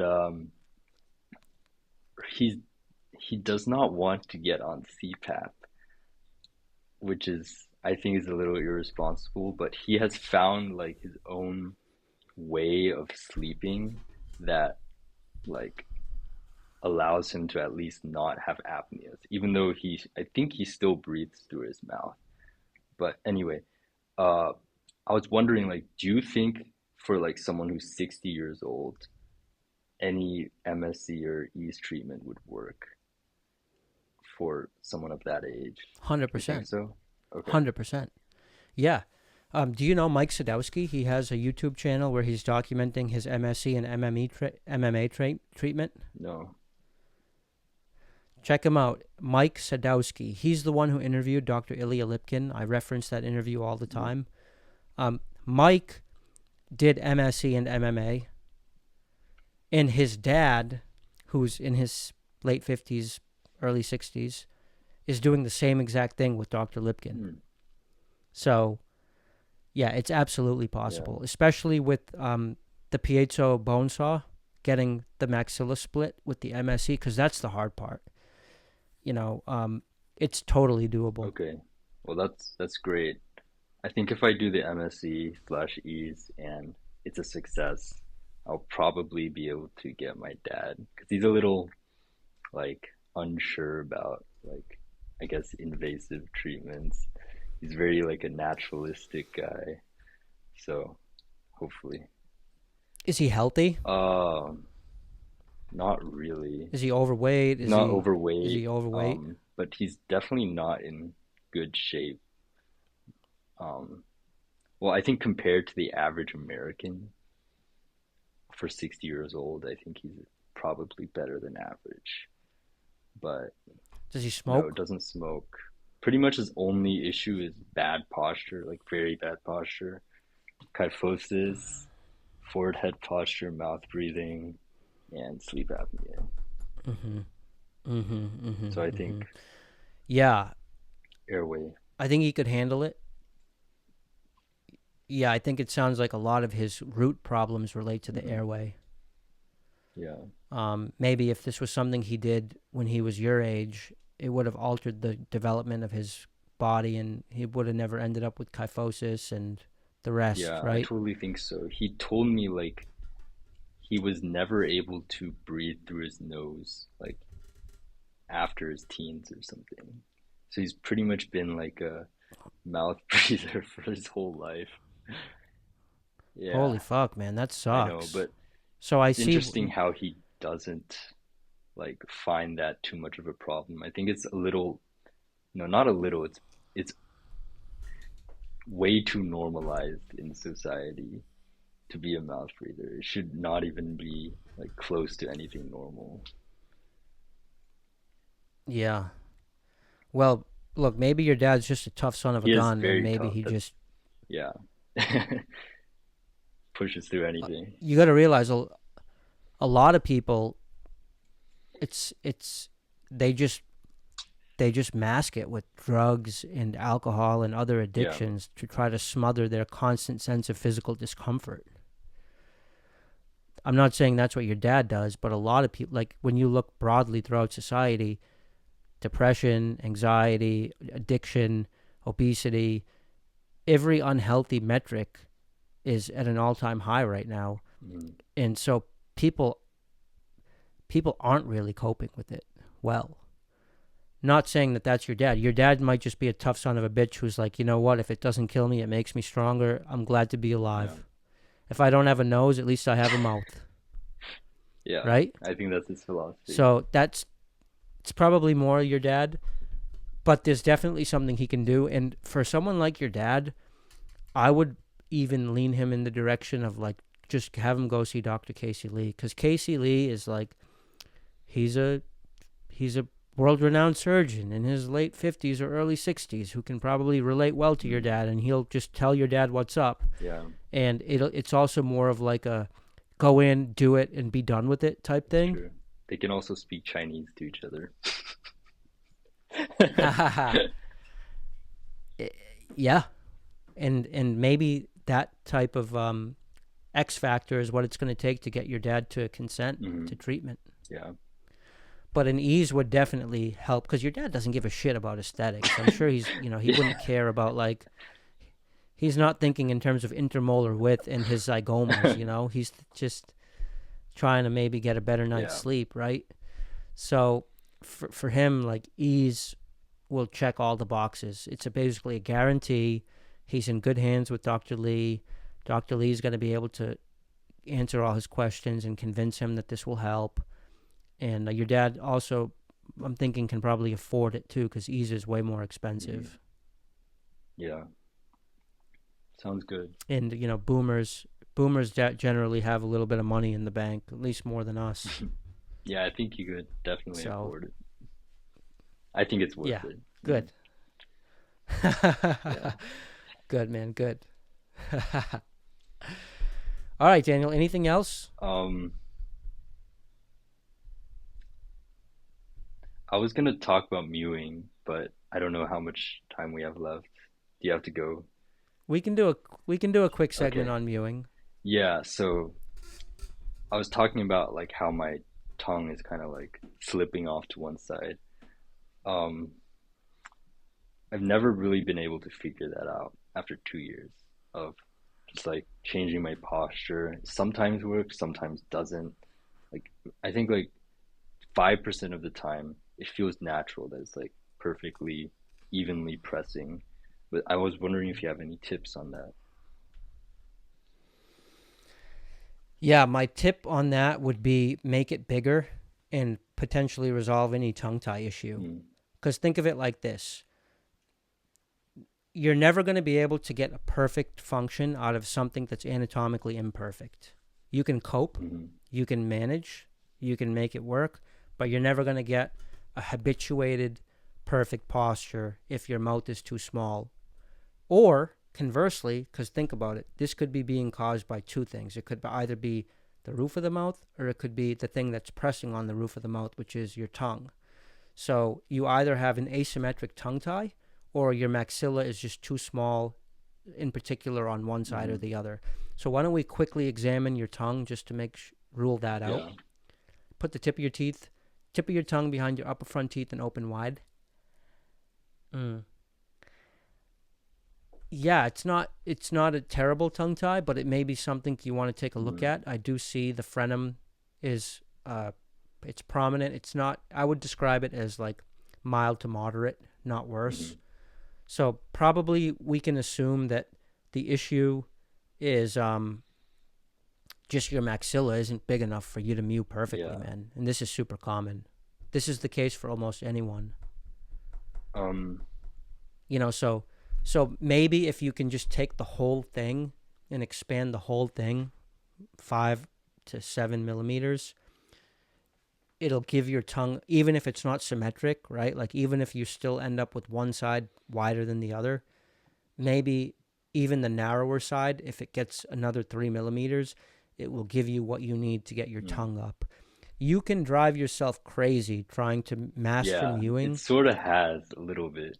It's just it's there all the Yeah. time, and sometimes you just can't stop thinking about it if you're really determined to get the right posture, which I haven't been able to do. So yeah, it has driven me a little crazy sometimes. Sure. Yeah, yeah, no doubt. Think of it like this. Would you ever think that you'd be able to become a perfect runner if you had shoes that were two sizes too small, or if you had the shoe on your left foot? What's that like? Let's say I'm a size 9, Yeah, okay? same. Let's say I had a size 8 on my right foot and a size 7 on my left foot, two sizes too small. And then I went out there every day and I tried to become a perfect runner and like compare my speeds to like a professional athlete. Hmm. I would never be able to, right? Because like my fucking shoes are too Yeah. small. It's gonna fuck with my gait. Hmm. Like I'm gonna be jamming my toes. Like to be a perfect runner, you have to have a certain toe spread and you have to land on a certain part of your foot, and that has to go uphill to the rest of your body, and it's all got to kind of jive, Hmm. right? And that can't happen if your shoes are too small. So with mewing, think of it like right now your shoes are just too small, and so whatever you manage to accomplish is going to be Hmm. compromised. You can still run,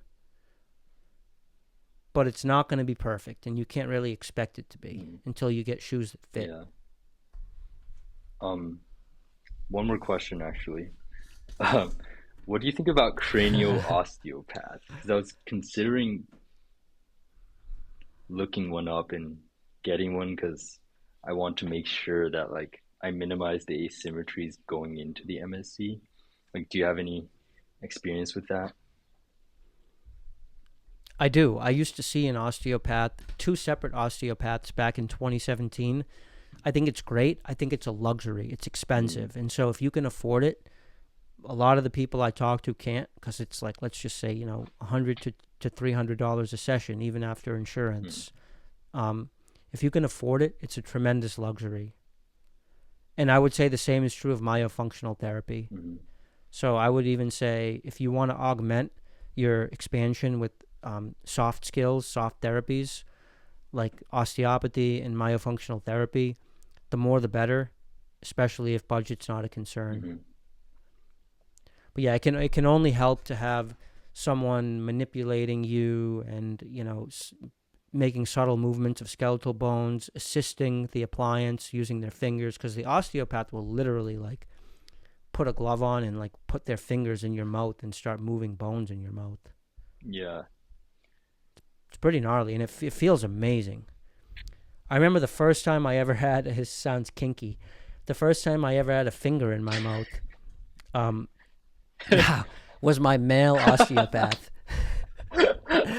No glove. No glove, no condom. Raw No, I'm dog. kidding. No, dude, he had me lie on his table. First, he gave me the drink in the red cup, and he had me lie on the table, and he took his finger and he put his finger like up into here, Hmm.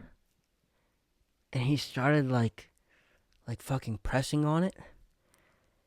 And dude, it felt amazing. I was like, my eyes were like rolling back in my skull. I was like, oh, do more.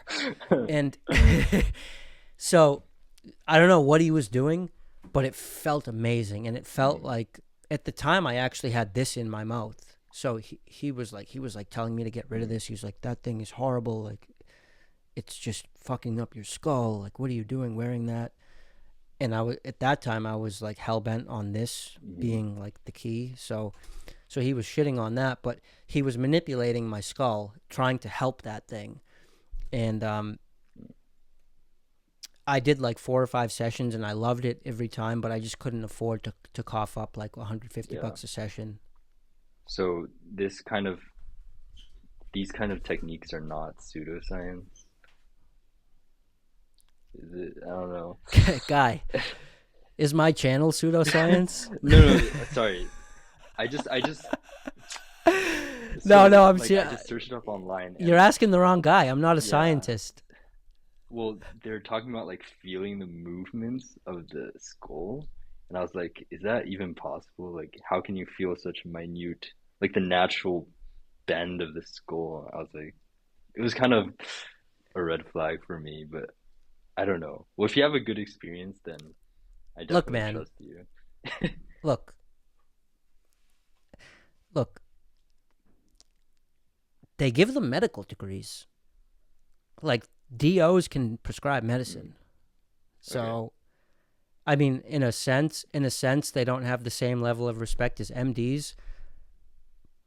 But how pseudoscience could it be if like there's literally schools of medicine out there that are granting medical degrees to in the underlying medical theory behind what distinguishes osteopathy from traditional Western medicine is this theory of like fluid, like the spinal fluid or whatever it is, sort of coursing through the body and having this sort of pulse, and these doctors being able to sense this rhythm that's caused by this fluid and identify blockages in that rhythm and then manipulate it using their hands to try to fix it. Like, Mm.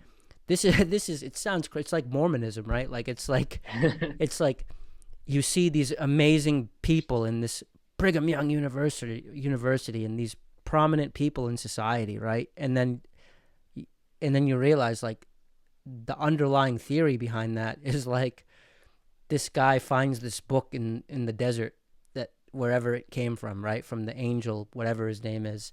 And like that's literally the theory. But yeah, with osteopathy, that's literally the theory. It sounds crazy, but it's it's out there, Mm. man, and people are doing it. So is it real? I don't know, but it feels good. Okay, that makes sense. Yeah, is it pseudoscience? Look, for me, where I was financially at the time, there was not enough transparency in the results for me to continue Mhm. coughing up Benjamins to do it. But for someone who has the Benjamins, what do you got to lose? Mhm. Maybe it is real. Maybe it's not. Maybe no one knows. But it can only help. Yeah. That's my opinion. Okay. Well, that's all that I have for questions. I would say more importantly than osteopathy would be Hmm. myofunctional therapy too. Definitely add that Okay. to the list. And also knees over toes Oh guy. yeah, that guy's great. Yeah, I do his split squats better than regular squats. Fuck yeah. Yeah. Ass to grass, Yes. baby. Totally. I love Ben Patrick. Someone actually, I didn't even know about him until someone mentioned it in the comments of my video. Mm. And then I like resisted it for a while, and I was like, do I really want to go down this rabbit hole? And then thankfully I did, because he basically has the lower half of the body figured out Yeah, for and sure. the upper half, Hmm. really.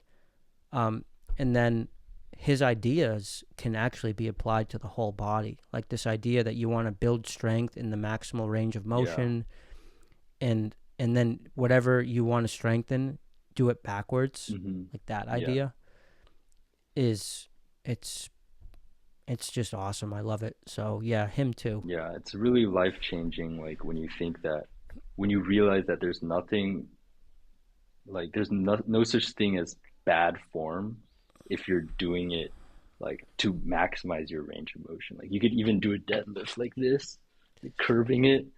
If you're doing it to like strengthen like that particular angle, it's actually good for you. Like sissy For sure, for squats, sure. like you know what sissy squats are? Like the where you go, Can you okay, sh- can you? I heard him say it, but I actually like don't know what it is. you do like that kind of. He Oh, does that. Yeah, it's actually kind of crazy. oh, that's a Yeah, sissy squat. Yeah, I see him doing it. that was like a big no-no. Like if you ask any like power lifter, they're like, that is crazy. But like I think it definitely could work for strengthening certain parts of your knees. Like my brother has back issues, so he doesn't like bending over, and like he can get a huge pump on his quads by doing sissy squats. So a lot of these, Fuck. um, I guess, notions that we can't do certain moves and whatnot is kind of false if you do them for the right purpose. Yeah, Yeah. yeah, for sure, for sure. Yeah, I would love to get Ben Patrick, the knees over toes guy, onto the channel to just talk to him about the neck, and to Mm, talk to him about mewing, yeah. um, and about airway. That's like a pipe dream of mine. Yeah, you could do it. That would be awesome. Thank you, man. Yeah, yeah. Not long ago he was just a little guy. He wasn't a huge influencer till very recently, and so he's very down to earth. Yeah. I guess people tell me, I've spoken with two people already who were like, "Oh yeah, I was working with Ben one on one in like early Mm, 2020 before he blew up. He's the nicest guy." mm. That type of thing. That'll be like you. So Once you go on Joe Rogan about this.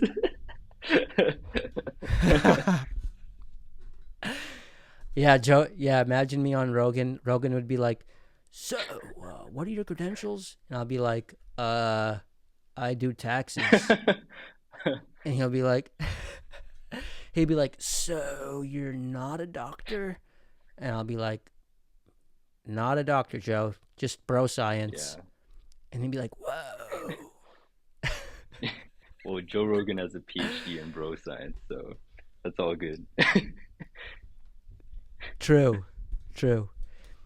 Yeah. So like in terms of similar people, I guess like an analogous cases to me, people who've made it in the world of science who aren't actually scientists. Kneesovertoesguy is a good Yeah, example. exactly.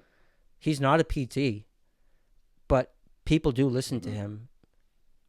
And then another good example would be Derek from More Yes, Plates, yes, More yes. Dates, Hmm. right? Yeah, I like that guy.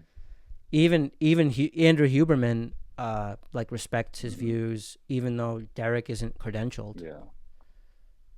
I think a lot of these people, they So have like a vested interest because of their own problems. And so it motivates them even more than like trying to become a professional. So they actually delve deeper into the issues. Yeah, yeah. like what you're doing, right? Oh, thank Yeah. you, bro. Thank you, bro. Yeah, you never know, man. It's as God wishes. We'll Mm. see. For now, I'm just having fun with bros like you and fucking making a little bit of beer Yeah. money on the side, chatting to people and posting funny videos to YouTube, So you even though used I to don't be drink beer. Buddhist, but now you're Christian. That's very interesting. I've always been Okay. Christian. I have, five to 10 centuries of Christian ancestors because I'm from a Maronite Christian village in Lebanon, and both my parents are from that village, and I have a long history of being a Maronite Catholic. But I definitely went all in on Thai forest Buddhism for several years and pushed that practice Mm. to the limit, living at a monastery, practicing concentration meditation, trying to achieve jhana, Mm. That's and awesome. living a very strict form of Buddhism according to the 8 precepts, where you only eat once a day, no entertainment of any kind, no sexuality of any kind, sleeping on the Hmm. floor, no intoxicants, you Yeah. know, and living with the monks basically. Yeah. Meditating 8 to 10 hours a day. So I did do that for pretty much full time for two Mm. years. Yeah. I was gonna make a joke. What's your Imagine like you can in make a the joke. monastery, like everything is like low tech and like can't do anything except for CPAP machine at night. That would be. Dude, that's so funny because there was a monk who had a seat. Dude, one time, it's so crazy. Before I knew anything about airway dentistry and sleep apnea, I took this one monk. His name was Tan Will. Tan means, it's like a, a prefix for a monk. It means Mhm. like the venerable Will, Tan Will. He was this American monk. I took him to pick up a CPAP machine, and they like made him watch this video all about how to use it and what it was for. And so there was a monk who had a CPAP machine. Mm. That's Yeah, funny. Well, anyway, I brought this up because I'm yeah. pretty interested in Buddhism and meditation. I've never gotten the hang of it. Um, I cannot conquer my mind at all. But yeah, it's I've always been fascinated by the theory, I guess, and how it sort of like breaks the mold of what's possible in terms of like human experience. And psychedelics also is part of that. But so were you like Christian throughout the time that you were practicing Buddhism? I mean, meditation, whatever. Not really, Okay. no. I was not praying or like, I was very much 100% in on the Buddhist cosmology, Oh, of, rebirth and different planes of existence, physical planes, non physical planes, heavens, hells, nirvana as being an escape from the cycle of birth and rebirth and death. Um, but to comment on what you just said about seeing Buddhism as in the practice, which sort of, it's kind of a psychonaut yeah. practice. It is, without the psychedelics. Hmm. And that was exactly what brought me into it. I was in particular intrigued with this experience, which the Pali Canon refers to as Yes. jhana. There's 4 jhanas, Hmm. and they're extremely deep states of concentration that are described as extraordinarily blissful, better than sex. And the Buddha was actually in the fourth jhana when he attained to nirvana. So the Buddha taught the jhanas. They are an integral part of the original Buddhist teachings. And like I said, the Buddha was in the fourth jhana when he attained. And there's very few monasteries that actually practice jhana. Jhana has basically been supplanted by like the mindfulness movement, where everyone just kind of notes whatever arises in their mind. It's very passive. You just kind of allow things to come and allow things to go. Jhana practice is a lot more active. You actually are manipulating your breath energy and kind of moving it around actively in ways that allow you to sort of build the jhanic state. It's a very active process. It's completely different than what most American Buddhist teachers teach. And this is how I ended up at the monastery that I ended up at, was that this was one of the only monasteries in the world, actually, that teaches jhana. And so I was looking to experience this state of concentration. That's what it was all about for me. And then I did. Wow. And it's real, and it's crazy. Could you describe that It's crazy. in more depth? I'm really interested to hear what it's like. Yeah. So basically, the way it works is you have to have super sensitivity to your own proprioception. You have to be aware of the inner subtle energies moving throughout your body. So like, for example, my right hand, I'm aware of what it feels like for my right hand to be in space right now. Like I can feel blood and the physical matter of my hand here in space, and I'm thinking about it. So that would be an example of proprioception. So the way you get into jhana is you have to develop sensitivity to proprioception all throughout your body, and then you have to start molding it like clay.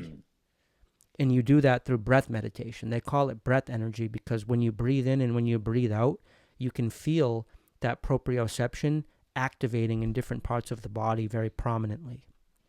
A very common locus of the breath energy would be like in the middle of the brain, or at the tip of the nose, or in the sternum, or even like really anywhere. And so the way jhana works is you slowly bring different parts of your body online by just becoming aware of them. Like first your arms, then your legs, then your arms and your legs together, then your torso. And that takes, when you get really good at it, you can do it in just a few minutes. But let's say it takes you 15 minutes to like bring your arms and legs online, and then another 10 to really loosen up your body and become aware of the breath energy in the body. And then finally in your head. What jhana is when you become sensitive to the breath energy in the full body all at the same time. And then even though it's spread out, you have these multiple focal points that you're aware of. They become one focal point. And then when the sense of the full body becomes so contiguous and so broad and full, that you can actually focus on it as one unified focal point. And then you absorb into that. The mind absorbs into that. And it's like an ultra-focused yet ultra-expansive kind of concentration. And there's a very distinct, like, you could think of it like a dropping in of the mind. Like imagine your mind as a skateboarder, and your mind kind of, once you snap into this, you kind of drop in. And it's like boop, and your whole consciousness, like it kind of goes boop, and then it expands. And meanwhile your eyes are closed, and you get this experience of like, it kind of feels like you just took morphine, right? Okay. Except you're not on morphine, and it's just this morphine cloud that you're focused on, and you have to be super careful to remain focused on it, but it's kind of stable. Like it doesn't take that much energy to stay focused on it. The hardest part is getting into it. Once you're into it, it's relatively stable, and then you can hold it, and that would be like the first jhana. And then you keep refining it and letting parts of that, like there's still some coarseness in that concentration, and you essentially refine it, and then the second jhana, and then you refine it even more, and that's the third jhana, and then you refine it even more, and then now it's like this ultra refined state of concentration that's so ultra focused that you can actually use it to have insight that leads to nibbana. And that's kind of the whole strategy of the Buddhist practice, is to sharpen your concentration by doing jhana practice, and then using that concentration to have meditative insight, which they call panya, which translates to like insight or wisdom. Wow, that was fascinating. Yeah. I need to try to find somewhere where I can learn how to do this stuff. Besides just the mindfulness, just like you can, that's just everywhere. Yeah, man. You should just like look into the work of Thanissaro Bhikkhu, who was my teacher. Okay. I'll email you Thanissaro Mm-hmm. Bhikkhu. His name is also Ajahn Jeff. He's an American monk who teaches this. He has an amazing book called With Each and Every Breath that teaches this technique. And this type of meditation is pretty much exclusively taught in what they call the Thai forest tradition. So it's really only in Thailand that they're doing this type of Buddhist practice, and where they're having, monks attain to these high levels of concentration and having meditative attainments that lead to nirvana. Yeah, you gotta, like, Buddhism is a lot like jawhacking, where you have to sift through a lot of misinformation and bullshit to get to the real That's shit. so true. Like go on r/like awakened and it's like so messed up. Yeah, I totally. Yeah. Yeah, I was really, really confused, like ever since I got interested in this because everyone's contradicting each other. Like some people even say like enlightenment is not something you can even try to attain. It just like happens or doesn't happen. Or like everyone's already enlightened and you just have to realize it. It's just like really confusing and paradoxical. Um, and I'd rather Yeah, that's think of bullshit. something, I mean, like a methodical way of like reaching it. That makes more sense to me. Yeah. For the Buddha, it was a Yeah. methodical way of reaching it. Hmm. The Buddha taught the Noble Eightfold Path, and one of the folds of the Eightfold Path is right concentration. And right concentration is literally defined in the Pali Canon as the four jhanas. So, if you want an active way of practicing Buddhism, you can just practice developing the jhanas, which is, think of it like playing the piano. Hmm. And actually, Ajahn Jeff was a musician, and Hmm. several of the monks were. And he would frequently use analogies to learning and playing music, when it came to the skill applied to developing Hmm. meditative concentration. Yeah, this idea that there's no activity or that there's no effort in Buddhism is completely wrong. It's completely not the way the Buddha taught it, and it's ineffective. Yeah. That's more Mahayana type Hmm. Buddhism. Whereas the Buddhism that I was practicing was more orthodox, traditional Theravada Buddhism, the way that the Buddha himself taught it. So, what exactly is enlightenment? Even after years of researching this, I don't even know. Yeah, so the formal so this is, I'm not really qualified to answer this, but in nirvana or enlightenment is basically when you step out of the cycle of rebirth. Hmm. So it's the cessation of all craving. So it's when you get your mind to a point of letting go, that when your body dies, your mind is not going to cling to another rebirth. Mm. Rebirth is caused by the mind's clinging and the mind's craving. So when the mind still is desiring sensual desires or other, emotional forms of craving, or mental forms of craving, the mind will cling to other it will take rebirth basically. And so nirvana is the cessation of craving, the cessation of all clinging, and therefore the mind stepping outside of the cycle of rebirth, so that when you die, your body dies, your mind no longer is reborn after that. And what happens to the mind at that point is incredibly difficult to describe. One analogy that's often used is it's like the flame of a candle. When the flame goes out, did the flame die? Kind of, in a way it did, in a way it didn't. But the cause of the flame is just not there anymore, and so the flame just sort of ceases. And so that's kind of how it's described. But another way of thinking of it is it's just a realization. The mind has a realization about,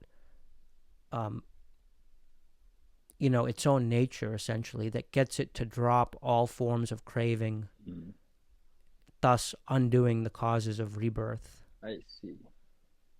And so right now you're a Yeah. Christian. So what like made you, I guess, like not, wait, I'm not sure if I even got this right. So you're not practicing anymore? Buddhism? Or... Like practicing the Dharma? Yeah, I suppose. Not Okay. really. I don't really meditate much anymore, no. So what's the reason for that?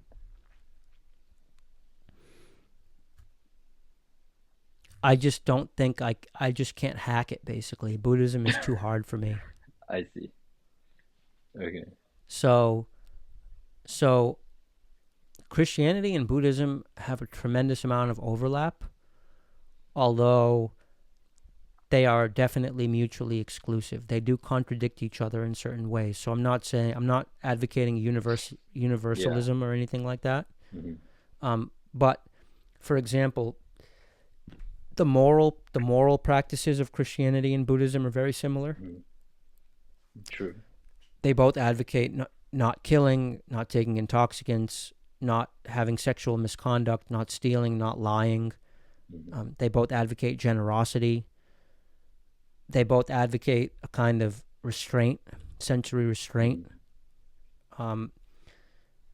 There's an element of asceticism in both, where you deprive yourself in order to have better long-term happiness. They both believe that the actions you take in life affect what happens to you after you die. They both believe in heavens and hells. Christianity believes in one heaven and one hell. They both believe in ghosts and non-physical beings. In Christianity, they're called angels and demons. In Buddhism, they're just called hungry ghosts or devas or demons. The difference between Christianity and Buddhism is that Christianity says that there's this creating God and that he is kind of orchestrating all this. And that when we die and go to heaven, it's permanent. We stay there forever. The key is the permanence of it. Buddhism says that it's all kind of chaotic. It's just samsara. There's no one in charge. There are gods. There are even creator gods. But there's more than one. And they're not permanent. They could die and be reborn elsewhere. Their life might be millions of years long or longer, but even they're impermanent. So there's no permanent God, creating God in Buddhism. And then in Buddhism, when you die and go to heaven or hell or wherever you go, it's impermanent. Yeah. So those are the key differences.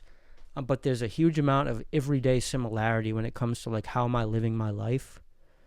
So right now, I just find it more practical to kind of like identify as a Christian, get along with my Christian family, have Christian community, bond with them over Christian ideas. Christianity also really helps us understand the world as fundamentally a conflict between good and evil. Yeah, true. The Christianity has this idea that the wicked will always rule. And I believe that's the case. I believe that, society is incredibly corrupt, and that part of wisdom is just realizing that the good guys are always going to be the underdog, and that evil people will always be at the top. Yeah. And so Christianity is much more helpful in terms of coping with how terrible the world is. Hmm. And then prayer is just extraordinarily effective. Hmm. I mean, like when you pray to God, it's nice. Like you get results from that. It's a lot more accessible than Yeah, jhana. true. Hmm. Yeah. So, do you believe in the theology of Christianity or Buddhism? Like, seems like you're living like a lifestyle of, I guess, the Christian, but like, what is your metaphysical, like, the true thing that you actually believe? Wondering. I think the hardest metaphysical issue that I grapple with is the issue of rebirth. Okay. Like I look at the work of Ian Stevenson, MD, and Jim Tucker, MD. These are researchers at the University of Virginia who have spent their professional careers documenting cases of past Mm. lives, children who have Yeah. memories of past lives. And they've worked so hard to try to debunk and explain this phenomenon. Like, how can this child have this knowledge that they couldn't possibly have other than by having been that person? Like, you'll have a 4-year-old living in London who knows about some kid in Scotland, some adult man in Scotland who died 5 years ago by drowning in some lake, Mm. right? And the kid will know all these details, and he'll say, "I was that person," Hmm. right? And there's thousands and thousands and thousands of cases like this that are documented by professional academics and Mm. physicians, Jim Tucker and Ian Stevenson, and it perfectly matches Buddhist cosmology, Mm. Wow. Hmm. right? Um, but Christians will never admit that it's possible to be reborn as a human being if you're already a human Hmm. being. Christians believe that if when you die, you're reborn into either heaven or hell, and that's the end of the story. Mm. So that's like the main metaphysical cognitive dissonance that I have with I see. Christianity. Okay. I'll have to look into that too. That's fascinating. Oh yeah, man, and I've scoured the entire internet and all of Reddit, like looking for people Hmm. to debunk Ian Stevenson and Jim Tucker. And by the way, they've been documenting this stuff since like the 50s. Wow. Like there's thousands of cases over a long period of time of these, children with memories of past Hmm. lives. No one can give you a good answer. Mm. It's crazy. So it's intriguing evidence of Buddhist of the correctness of Buddhist cosmology, or at Mm. least one specific aspect of it, which is that a human can be reborn as a human, Mm. and that the mind does not die after death with the body. Although Christians believe that too. Christians believe in this kind of perpetual soul, but Christians would never say that when the body dies, your soul can take rebirth as a human Yeah, again. that's fascinating. Yeah. Yeah, I've heard of those. I've watched some YouTube Yeah. What videos. about you? Um, like my beliefs, I don't, I guess I'm Yeah. agnostic, but I have heard of these stories before on YouTube, but I haven't heard of like, I haven't looked deep enough to actually find what you're talking about. But yeah, so I would say I'm probably leaning towards the Buddhist cosmology just based on those videos that I've watched. But as of now, I guess I'm just agnostic, to be honest. But I am really interested in the practice of Buddhism. And yeah, that's pretty much it. Mm-hmm. Yeah. Mm-hmm. And Yeah. I have Yeah. some friends who like are really, really into not necessarily Buddhism, but like, like Hinduism, Buddhism, like this meditation yoga practice, um, who seem to have gotten results from it. So personally, I'm very intrigued in like getting into that more. And I don't know if it's like compatible with like a modern lifestyle. Like you went to a monastery and like dedicated yourself hours per day. I don't know. Do you think that's like a mutually exclusive thing? It's hard to do jhana outside of the Yeah, that's monastery. what I would think. It's possible to keep the precepts, like to not lie, to not take intoxicants, to not steal, to not have sexual misconduct, even to eat only once a day and refrain from entertainment. Like the kneesovertoesguy, he said he hasn't watched a TV show in over a year, right? Like it's possible to have certain aspects of Buddhism in lay life, but what's difficult is maintaining a strong concentration practice. And the reason that that's difficult is because part of the strategy of the Buddhist practice is to put you into a state of boredom, suffering, and general sensory deprivation. And that's kind of like what the monastery does. And then once you're bored enough and once you're hungry enough and desperate enough, you will meditate just because that's all that there's left to do. Yeah, so true. Yeah, that's kind of the antithesis of trying to become a musician, kind of. You're trying to like feel as much pleasure, I guess, in the sounds as possible. It's kind of a hedonistic kind of ambition, actually. So, Right, right. But it's a very refined form of mhm, hedonism. It's pleasure that's earned. It's that's not true. pleasure that you're smoking or that you're taking in the form of a pill or even that you're passively consuming. You're putting in the work to get the dopamine on the other side of Mhm. that. You know, it definitely qualifies as a healthy behavior insofar as you're tipping the scale. Like one of the top findings in psychology of the last 20 years is that pain and pleasure are managed in the same part of the brain. Mhm. And so when we take a drug that tips us to the side of pleasure, the body is going to tip us back toward the side of pain in order to achieve Yeah, equilibrium, right? But what you're doing is you're tipping your scale to the side of pain by putting in work, by struggling with the piano, mhm. by practicing, by doing riffs over and over and over again until you master them. And then when you hit that perfect rendition of the piece, you get that Yeah, pleasure, right? So you're going pain to pleasure, mhm. which is the much better way to live, right? That's what exercise is too, right? You struggle, you put in work, and then you get pleasure on the Mhm. other side. I'll just comment, Buddhism and jhana are actually similar to music in that way, in that jhana is also a kind of hedonism. I mean, you get addicted to That it. is true.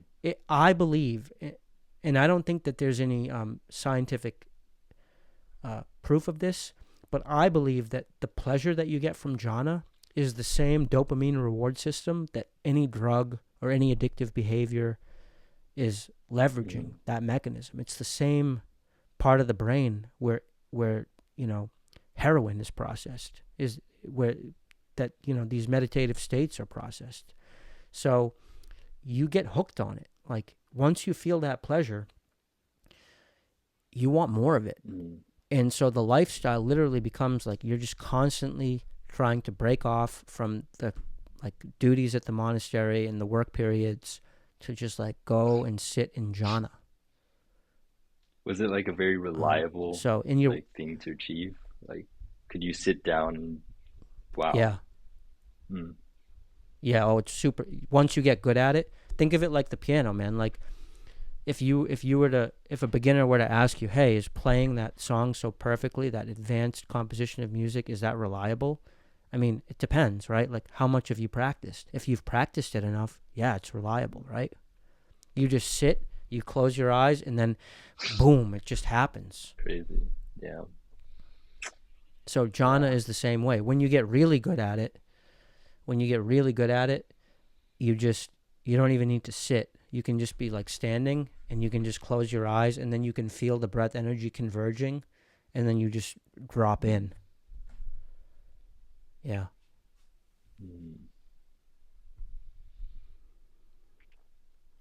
That's fascinating. Yeah. Yeah, it really is, man. I would say jhana is the the number one human ability that's totally remarkable and otherworldly, that 99.999% of people don't even know is within the realm of human experience. Yeah, and probably don't even believe that it's possible. Right. Right. Although anyone can practice it and do it. It's just a matter of practice. It's also actually a matter of karma. Oh, okay. And which is to say, well, it's just to say that some people go to the monastery and they'll sit for a week and they'll experience it. They'll just, in other words, they'll kind of be a natural. Whereas some monks will be meditating their whole lives and they won't experience it. So there is a sort of innate aptitude that certain people have. And whether or not that's just genetics or karma, can you even really distinguish between genetics and karma? It's hard to say, you know.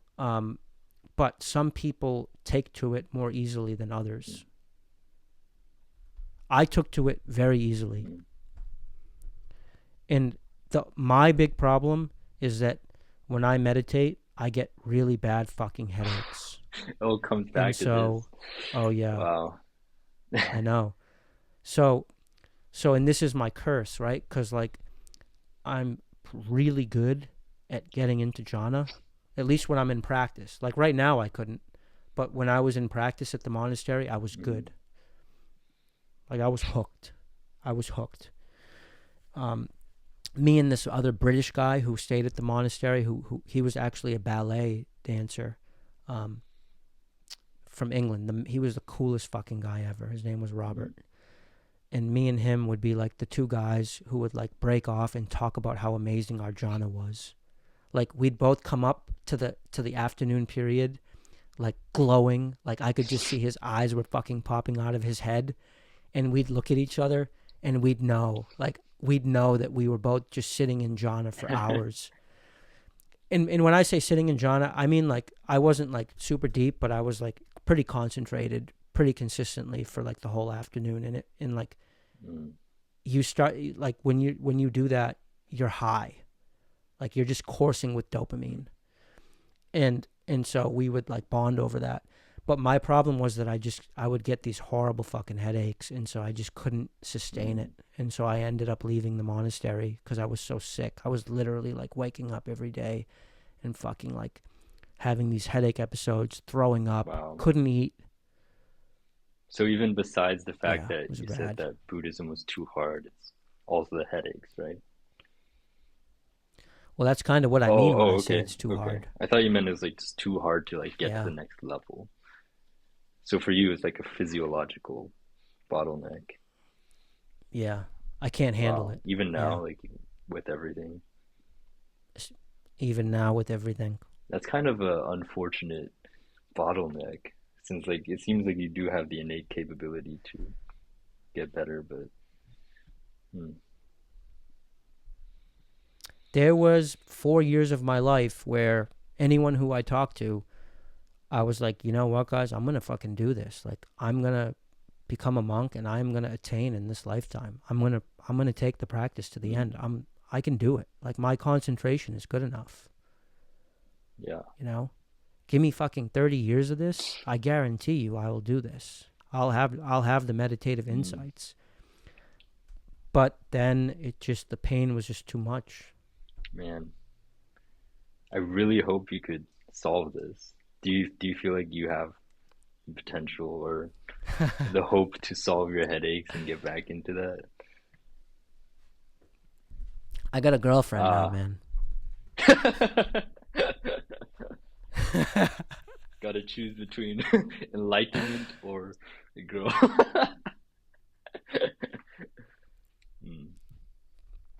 Yeah, yeah, yeah.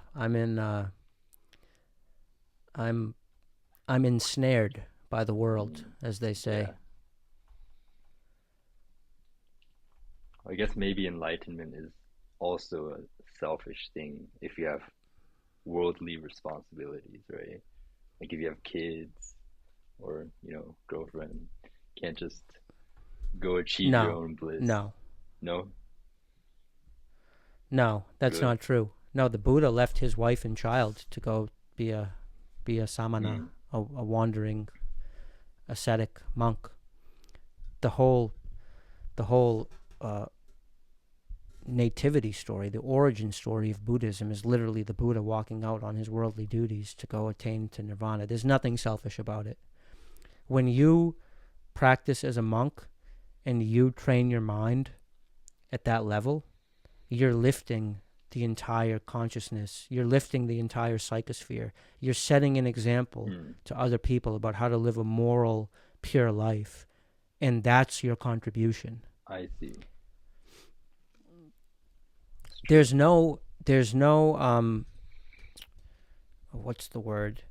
There's no mandate in Buddhism that we have to sacrifice ourselves for other people in some sense. We don't have to suffer so that other people suffer less. Like, yes, there's a place for generosity, but Buddhism is very much like a practice for escaping, for you as an individual to escape from the cycle of samsara. And if other people can't follow, then it's kind of that's their karma. That's how Buddhists Mm, think. There is this idea of the bodhisattva, yeah. which is the the being that chooses to be reborn so that it can keep coming back and helping alleviate the suffering of others. But that's very much a Mahayana Mm, idea. That is not a Orthodox Buddhist idea. That you could call that a New Age Buddhist idea that came centuries later in Mahayana mm, Buddhism. mm.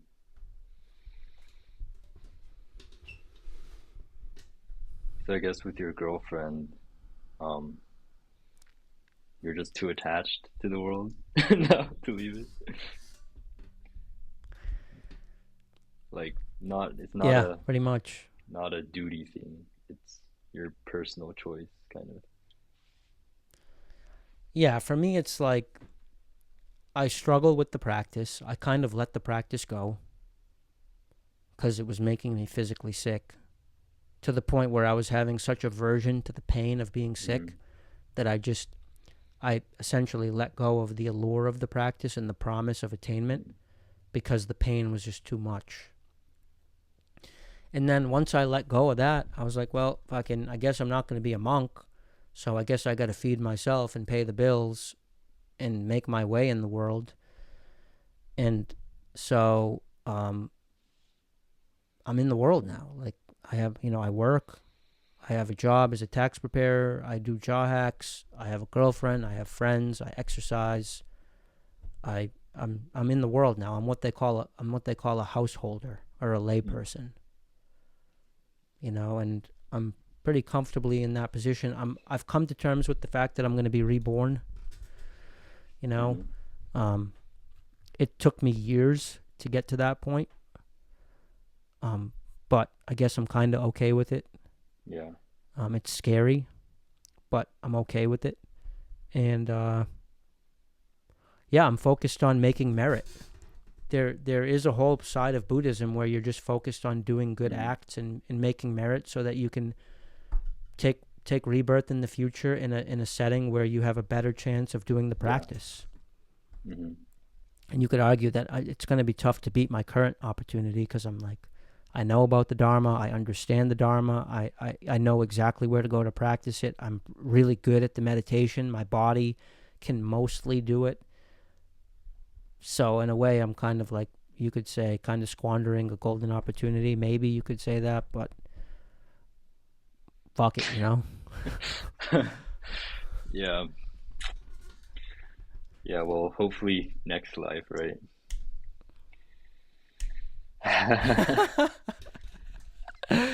I don't know. Maybe, man. It could be a while. There's no guarantees. Unless you're a stream enterer, there's no guarantee that you'll attain.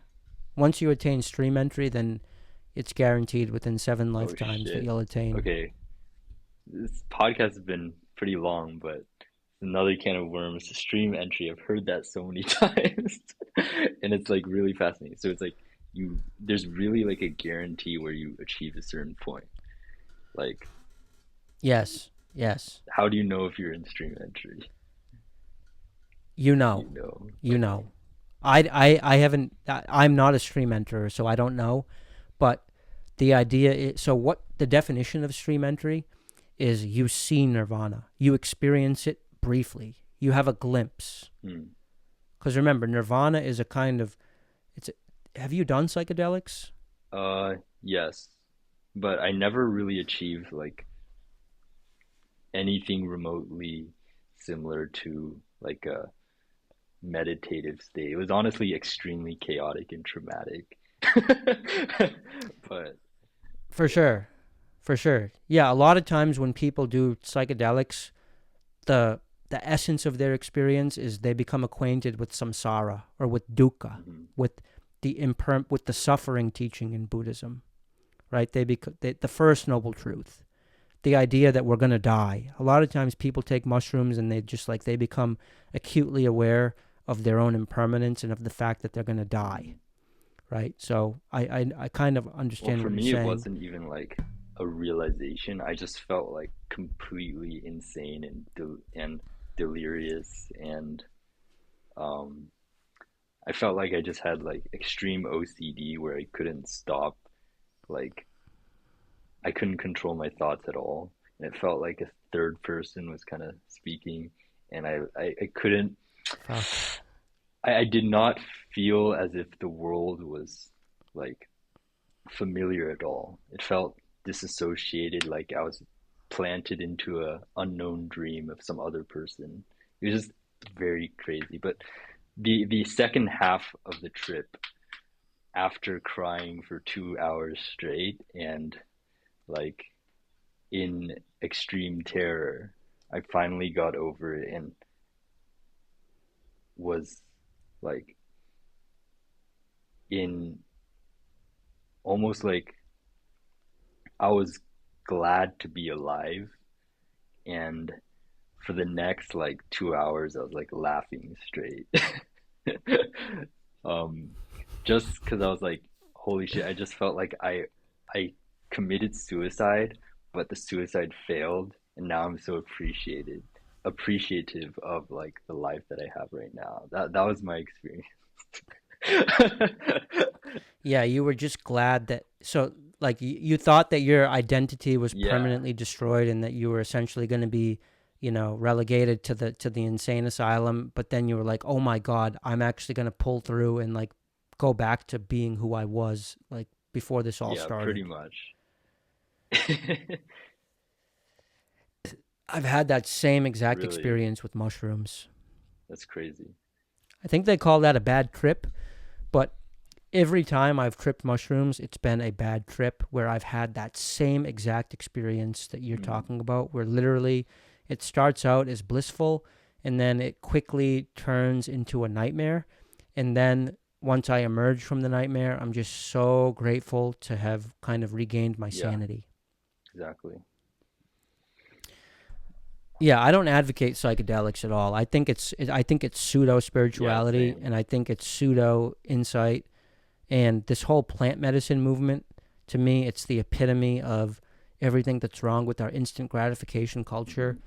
Spirituality is like anything else where there's no quick fix, and you have to do the work. So it's been a hell of a chat, man. I kind of have to go now. Hmm. I would love to keep talking. I'm sure you probably have things to do as well. I've got to make a 5:30 dinner, which is in about an hour and 45 minutes, Hmm. and it's about an hour away. So, um, are we good? Anything else? Yeah, I'm good. We covered like everything I wanted to talk about. It was a great conversation. Yeah, it's so I funny think that so like too. this is probably the most insightful conversation about like meditation and I got it from like JawHacks, starting from like something completely unrelated. It's actually not unrelated, man. That is true. That's I'm true. sure Yeah, I'm sure you've heard me say, the Buddha teaches yeah, monks to keep the tongue pressed up on the roof of the mouth. yeah. And the funny thing is, my dad like meditates all the time, but he's like mouth breathing. So it's like maybe that will convince him to get it fixed. Maybe, maybe I'll email you the passage from the Pali Canon. Okay. Um, so last thing, make sure before you leave uh, the tab that your upload completes. You can see right on the top it says uploading Hmm. 99% or whatever. And then once that's finished, you can leave the chat room or close the tab. All right. All right. All right, Daniel. Thank you so much for your time and your energy. That was a remarkable. I feel like you interviewed me and like really got me to talk about things that I've never really talked about before online. So I Mm. really enjoyed it. And I hope that you're able to pursue all of these amazing interests further. Your talent in music and your interest in Buddhist spirituality and in fitness and in getting your airway straightened out. Um, Mm. yeah, I really enjoyed chatting. Yeah, me too. That was a great conversation. Thank you for your time. You're All very right. welcome. See you, All man. right, take care, Daniel.